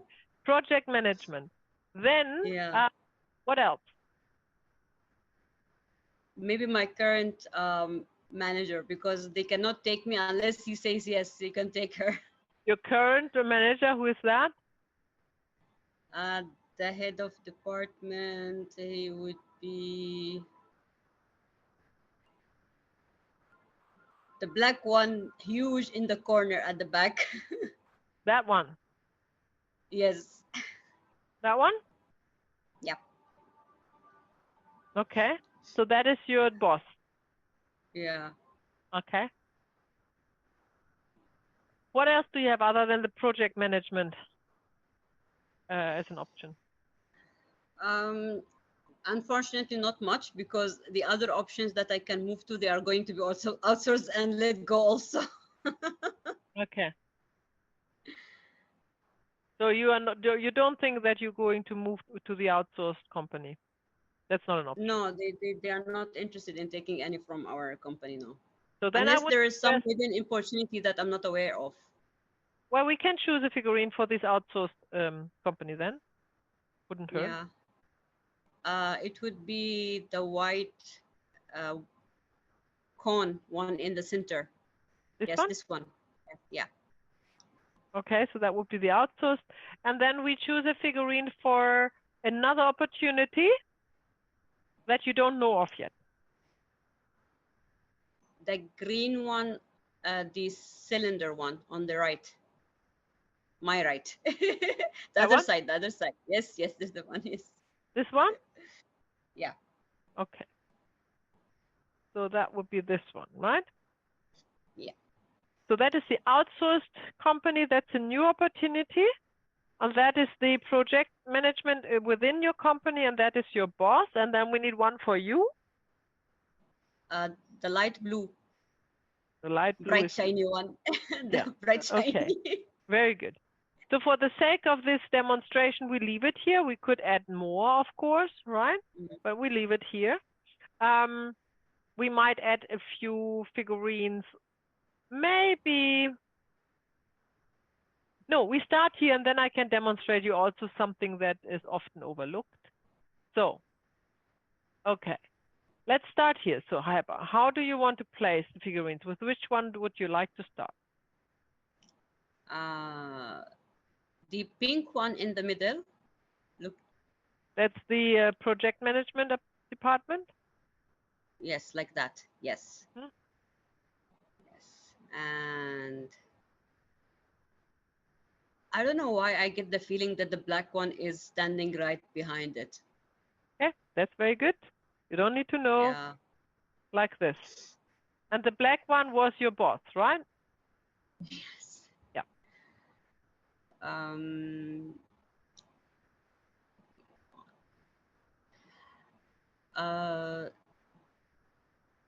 The green one is on this side, Towards me or away from me? a little bit forward, and more forward. Yes, like that. But it's looking at the pink. Yes. And the green one And was? then I think the hidden opportunity. Yeah. Mm-hmm. Yeah. And that this is the outsourced company? I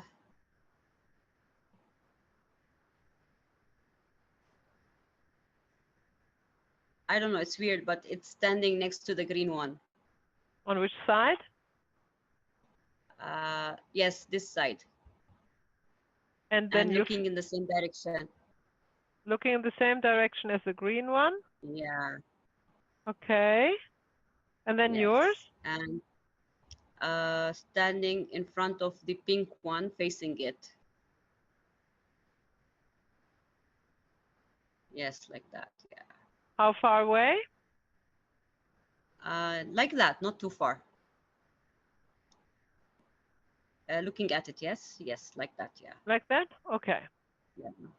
Let's double check. Is that all correct? Is that how you feel? Okay. Then take a moment and a deep breath. You might close your eyes. Take a deep exhale. And when you're ready, you open your eyes.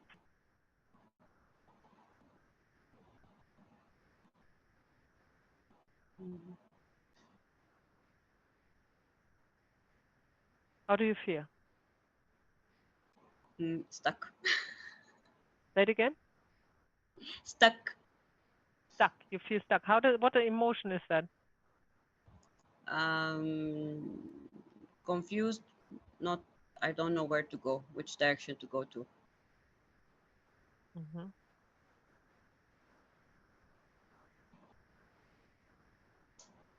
Okay. Let's look at the figurines and what they tell us. So first of all, very obviously is that what is this? The department you want to go to Yes. is looking down. It's not looking at you or anybody else. So that there is a problem. Mm-hmm. Problem that has That's nothing true. to do. That has nothing to do with you. Mm-hmm. Yeah. Mm-hmm. Otherwise, it would be inviting. The color is warm. It's motherly color. It's nourishing. It's caring. Yeah. If it Mm-hmm. wouldn't be for this to look down. Mm-hmm. On top of it, the figurine you have chosen for yourself is also looking down. Mm-hmm. So you're basically looking both down at the same spot. Mm-hmm. And everybody else around you is kind of mesmerized with this. What's going on there? Can you see that? Mm-hmm. Definitely the other opportunity. The outsourced company as well, in a way, and your boss Mm-hmm. as well. Because she can kind of overlook you with the size of it. Overlook. So what we want to do is now, and remember everyone, when we work with family constellation, doesn't matter if it's a family system or an organization, we are looking for the one who's missing. Mm-hmm. The one who's not there yet. Yeah? The one we need to bring in to let the love flow again. So obviously, here's one missing that goes right in front of you there. Can everybody see that? Or do you have other ideas?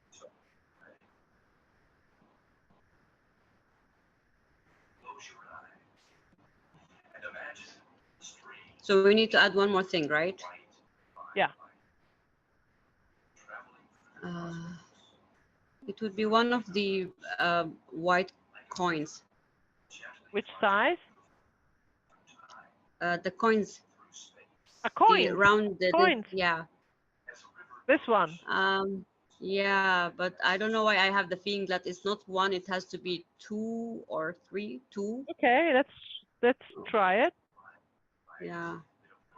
So the first challenge is 3, just not 3, 2. first challenge is Yeah. it just fits in there like Yeah. this. You just can squeeze it in there. Yeah. Okay. Mm-hmm. Okay, how does that feel? Yeah. How does that feel when you look at it? It feels like I want to jump on top of it. Yeah. Okay, let's do that. And whoop, you look into the, actually you can see them. Yeah. Right? That's the right thing to do. Yeah. Now I would like you to represent this pink figurine. How does that feel?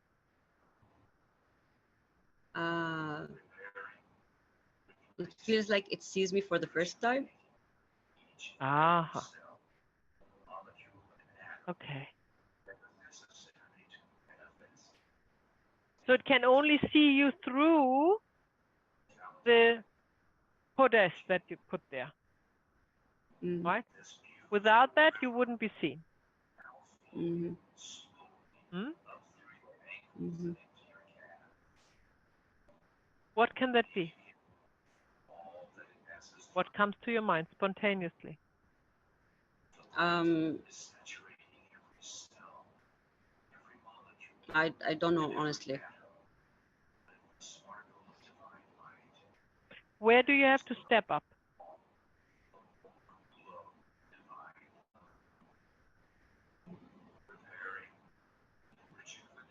Maybe volunteer with some work with them. Aha. Mm-hmm. Very good. Have you thought about that for a long time, or is it just coming to you? There has been some talk about volunteering in general in different departments across the company, but for this department only now like came up to me. That's very good. Yeah. Mm-hmm. So that's a good sign that you know this is coming from the field. Yeah. Mm. So the missing link here that is shown in this constellation, organization constellation, is that you step up and do something.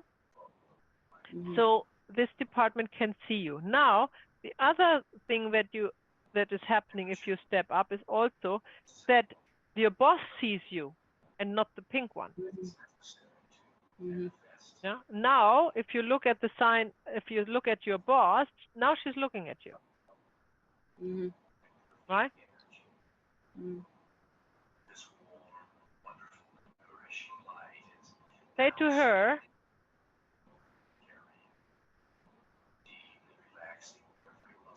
I'm stepping up to this position. I'm stepping up to this position. You can count on me. You can count on me. Mm-hmm. You can rely on me. And rely on me. How does it feel for this one? More comfortable. Ah, yeah. And how does it feel for this one? Not so happy. Not happy. No. Okay. Is there anything coming up for her, for this figurine? Like it's like a mixed feeling. Tell me. It's like a relief to get rid of me, but then a huge part of the work will crumble if I'm not there because no one else is doing it. Why would she be relieved to get rid of you? Not from the field, but they didn't want me in that position anyway, and from the start.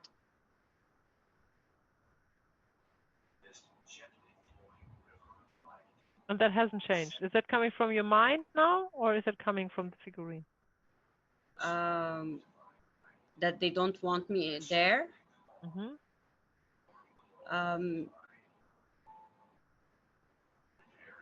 No, it's also from the field. It's like they don't want me there, but they're already stuck with me because there's no one else to do this job. Mm-hmm. And they cannot hire new people. Mm-hmm.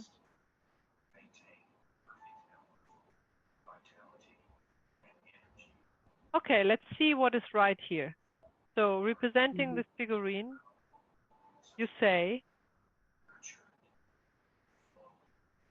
thank you. Thank you. Please. Please. Yes. Yes. Yeah. Which one feels most truthful?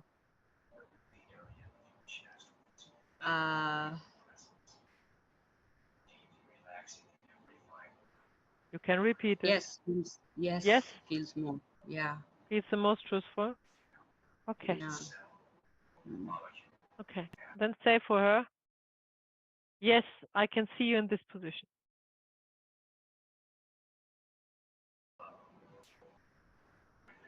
Sorry, it got stuck for a second. Yes, I can see you in this position. Yes, I can see you in this position. There's a little bit of worry. But I am worried. But I'm worried. About what?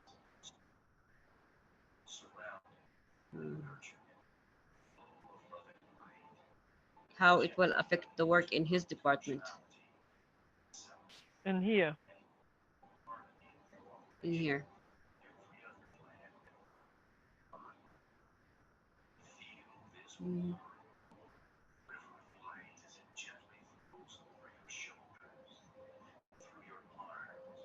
Can she turn around? Yes.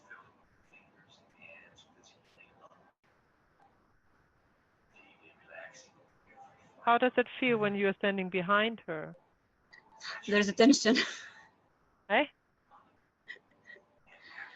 Yeah, there's a tension, yeah. Where's the tension? With the pink one.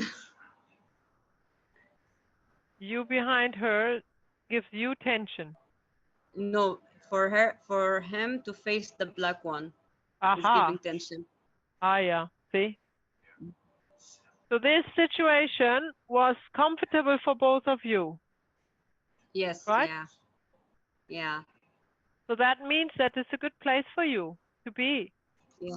Yeah. As soon as you step up and do some extra work, whatever, you know, whatever this, not her, what this is requiring.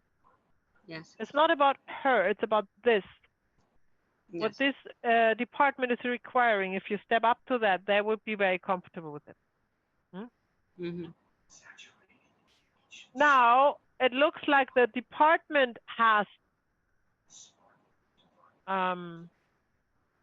resentments here towards the black figurine, right?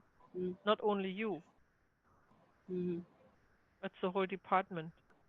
So she's very big as well, and she's not, and you said it's a woman, but she's in a man shape. No, it's a guy. Oh, it's a guy. Okay. Yeah. I thought you said she before. So it's a guy. Okay. So very big, very black. So there's probably, or most likely, what I see is that he is not in the right order. So what we place now is his boss. There's no boss. Then the founder, who's owning the company. It's a multinational, so there is no founder or owner right now. It's a public company. Sorry. We do have a CEO who is on top of him, but she's useless. Well, that doesn't matter. We take the CEO and we take the shareholders. Shareholders, they would not have like much role here. Maybe the CEO only. We take the shareholders and the CEO, and we also take the client.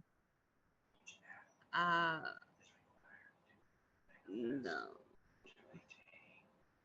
The CEO is the brown one in the middle. That one? Yes.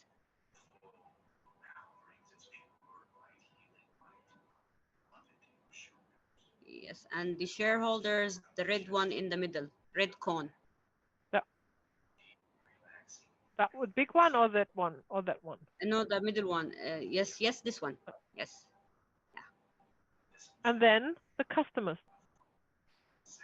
The customers, the blue cone on the right. It's the middle one also. Yes. No, the other side. Yes, this one. No, no, no, not the big one. The middle one.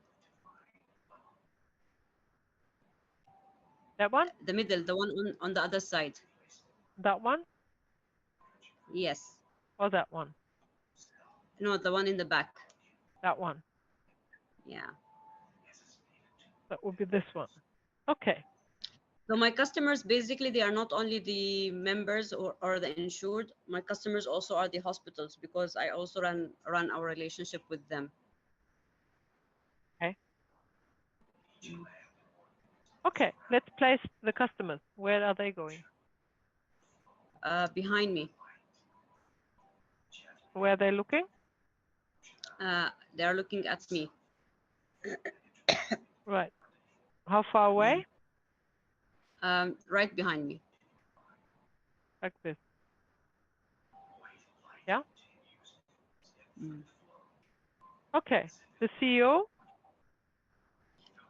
Is right behind the black one, looking at him. Like this? Yes. And then the shareholders? They are on the other side. There?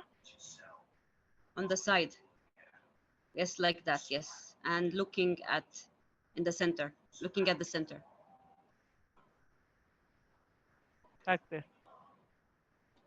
Okay. Very good. Right. So now what has changed?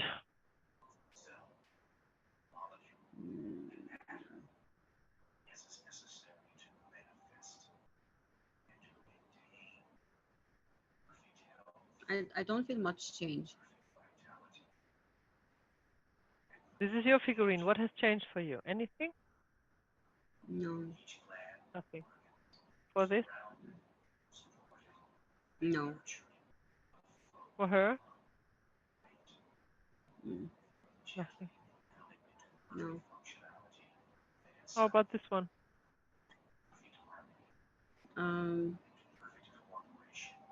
Just observing. Indifferent. Mm-hmm. And the customers?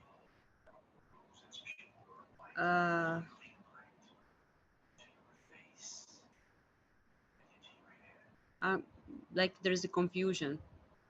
Aha. That is an important information.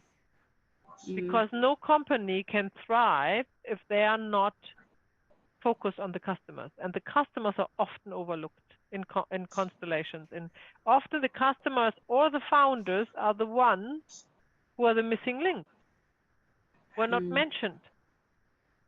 Yeah? Mm-hmm.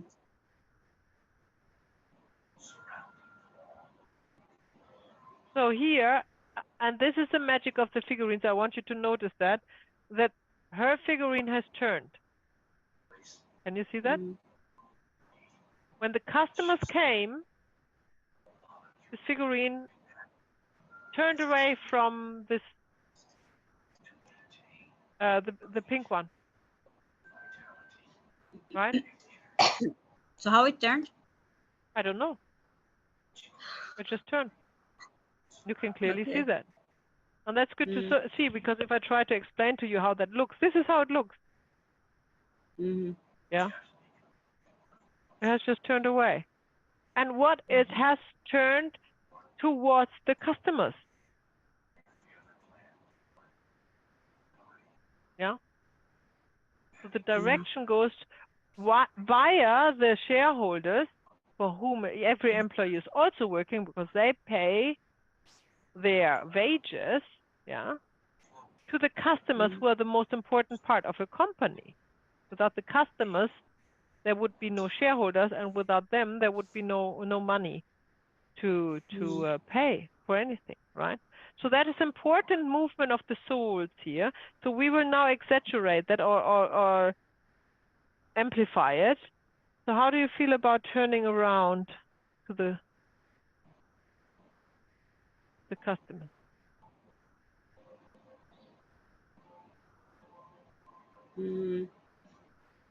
It's okay, because anyway, I will always have customers wherever I go. It's just that the customer's nature will change, that's all. Mm-hmm. How do they feel now? Confident. See? Now this is a big step. Everyone, I would like you to notice that. Yeah? Oh, hang on. Where's this going? From what you said first, confusion to confident. Yeah. Okay? That's the movement we want to see. That's exactly what we want to see. That tells us, because it's always about the customers, and we need the customers to be happy. That means if Heba, in this case, the client, is turned towards customers, they feel confident. So now there's one last thing to say, and that is for this figurine to say,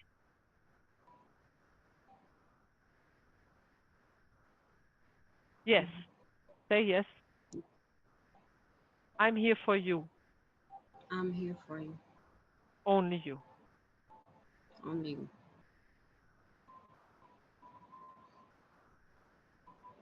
I see you.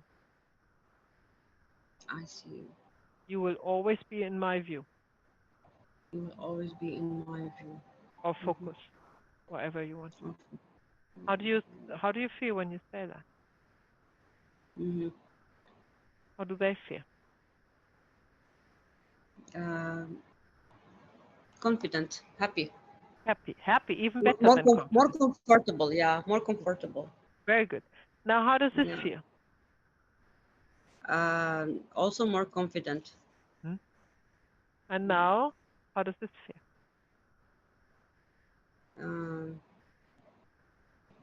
It feels better, not 100%, but it feels better.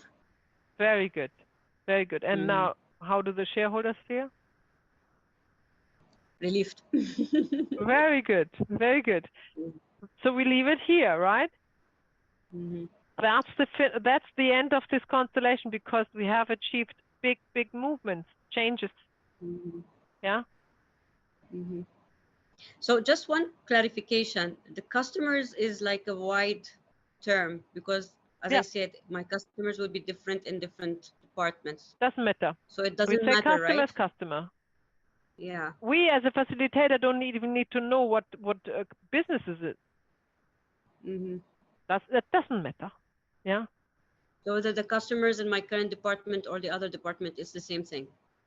It's customers, whatever you place there. Yeah. Okay, so let's leave it there. Have a look at the figurine board. Very welcome. Thank you for volunteering. Now, everybody, questions about what we have just done. Thank you for your patience first.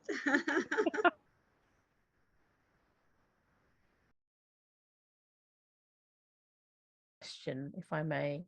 Of course. So in the practice session, I think it was last week or the week before, I ended up doing a organizational constellation. Yep.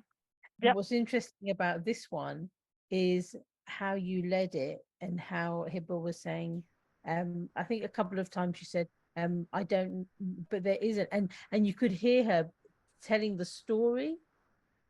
And I found that really interesting. Say it again. Say it again, Saida. Use different words, please. I'll just join from the phone because I have to run somewhere. I'll listen to the rest from the car. Sure. So that there were times when I think when she was speaking about her boss, she was saying something about him, and you said, "How do you know?" And it was her information that she had, and it had nothing to do with the actual field and the constellation. Yeah. And that for me was a really interesting learning in how you held it, and then how you brought in the customers and the shareholders and things. And I just think I learned that sometimes you bring people in even if your client doesn't know why they're there. The field knows why they're there. Absolutely. And that is your job. Your job is to find the ones who are missing. Yeah, that's a very good observation. And it's also a good observation that you said, so I don't always ask. It's just when I see in the client that they are in their mind, yeah,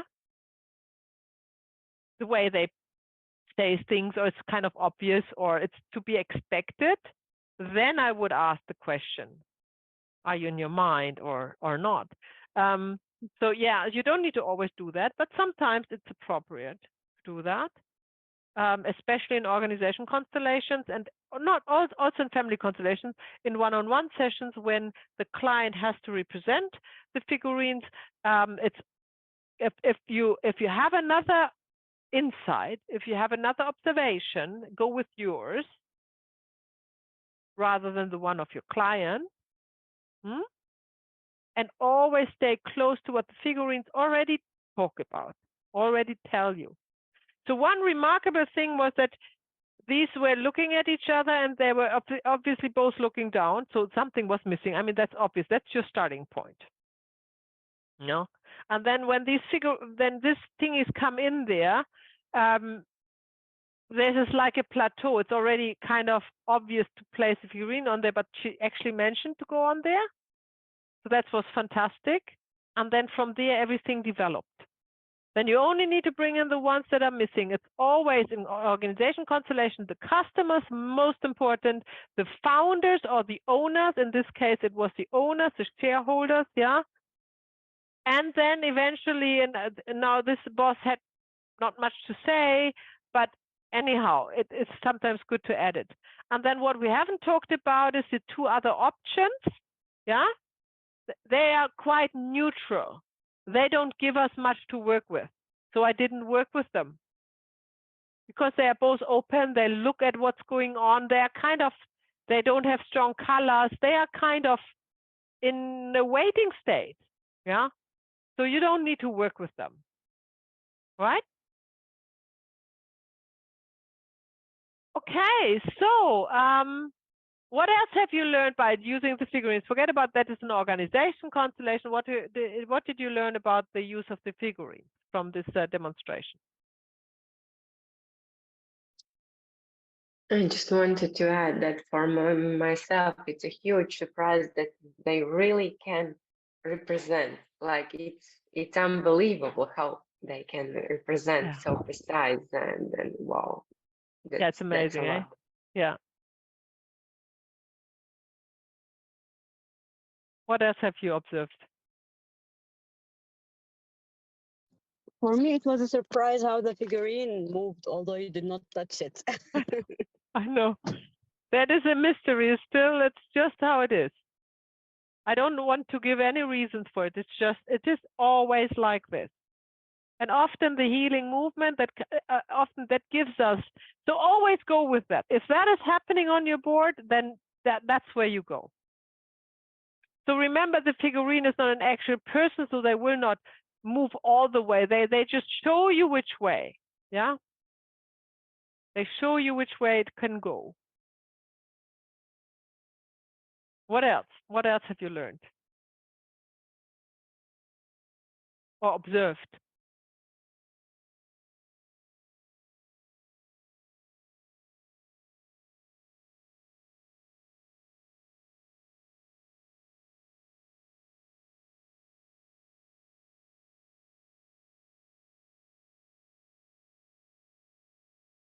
Or you would like to address or question? Or you would like me to talk about?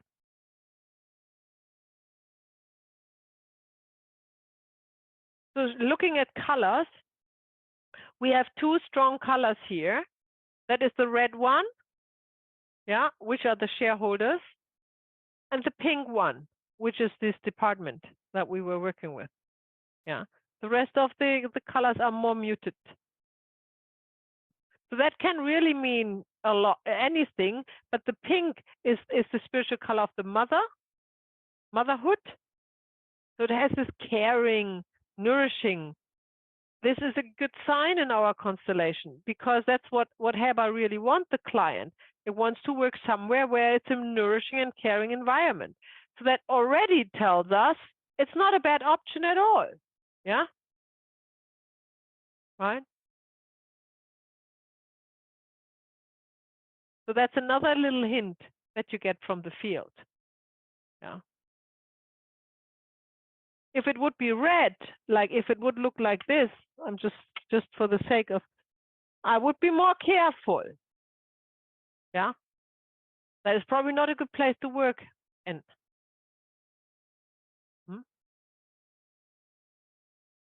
Then of course she has a bright and kind of happy figurine, so that's great.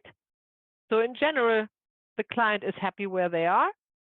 And of course, we're not trying to fix the boss, their own issues. As we say, we are not going back and we are working for our client, but we can find, if we find the missing link, that was here the customers and the turning of the figurine toward the customer.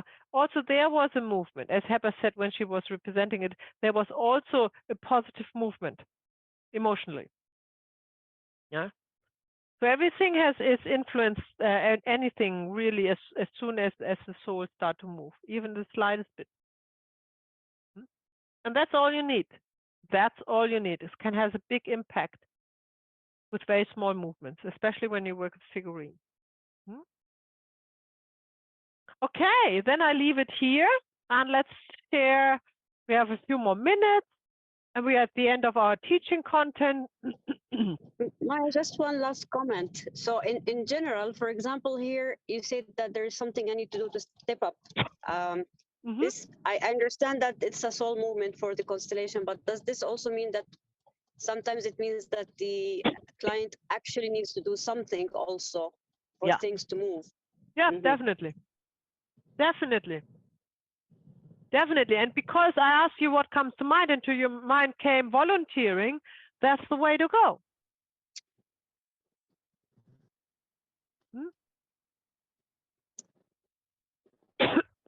So without you stepping up, sorry, I've got a sore throat. Without you stepping up, maybe the chances would be slim that you continue working there. Right? So it's not only spiritually speaking, it's also factual, the stepping up, especially in organization constellation. You do want to take the initiative for change. You want to be responsible for it. You want to do that, right? Okay, very, very good. So where are we going from here? So you will have the video recording in about a week. And as I like to say at this point, do not feel anything has finished. Nothing has finished yet. It's the start of your journey, because now you have just gained the basic knowledge, or information, I should say. And now you need to put them into knowledge.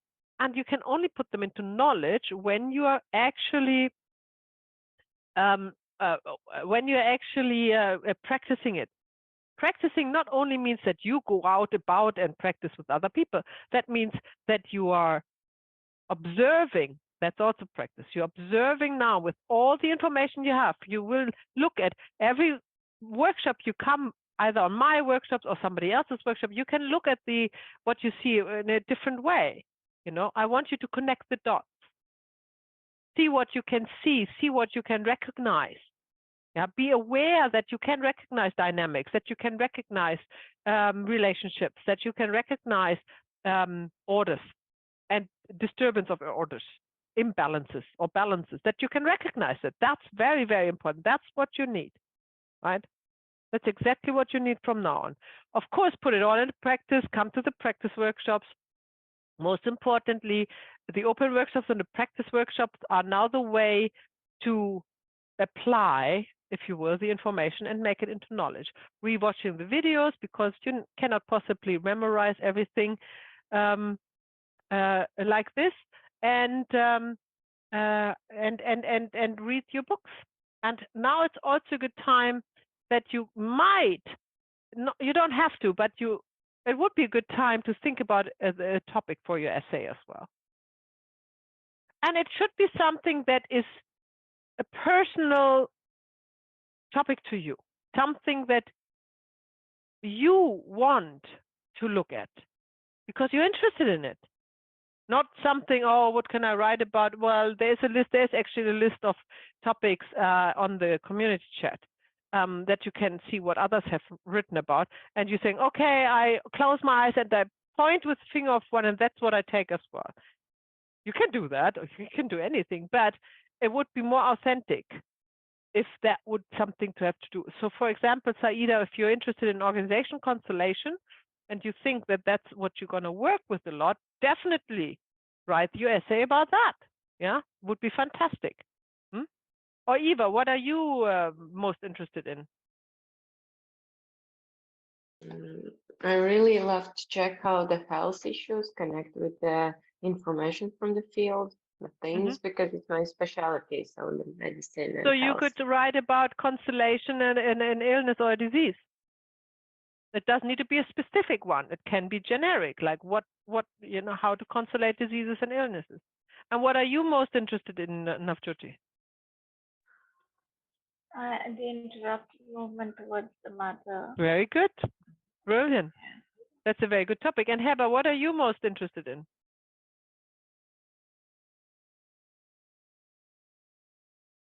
Can you hear me, Heba?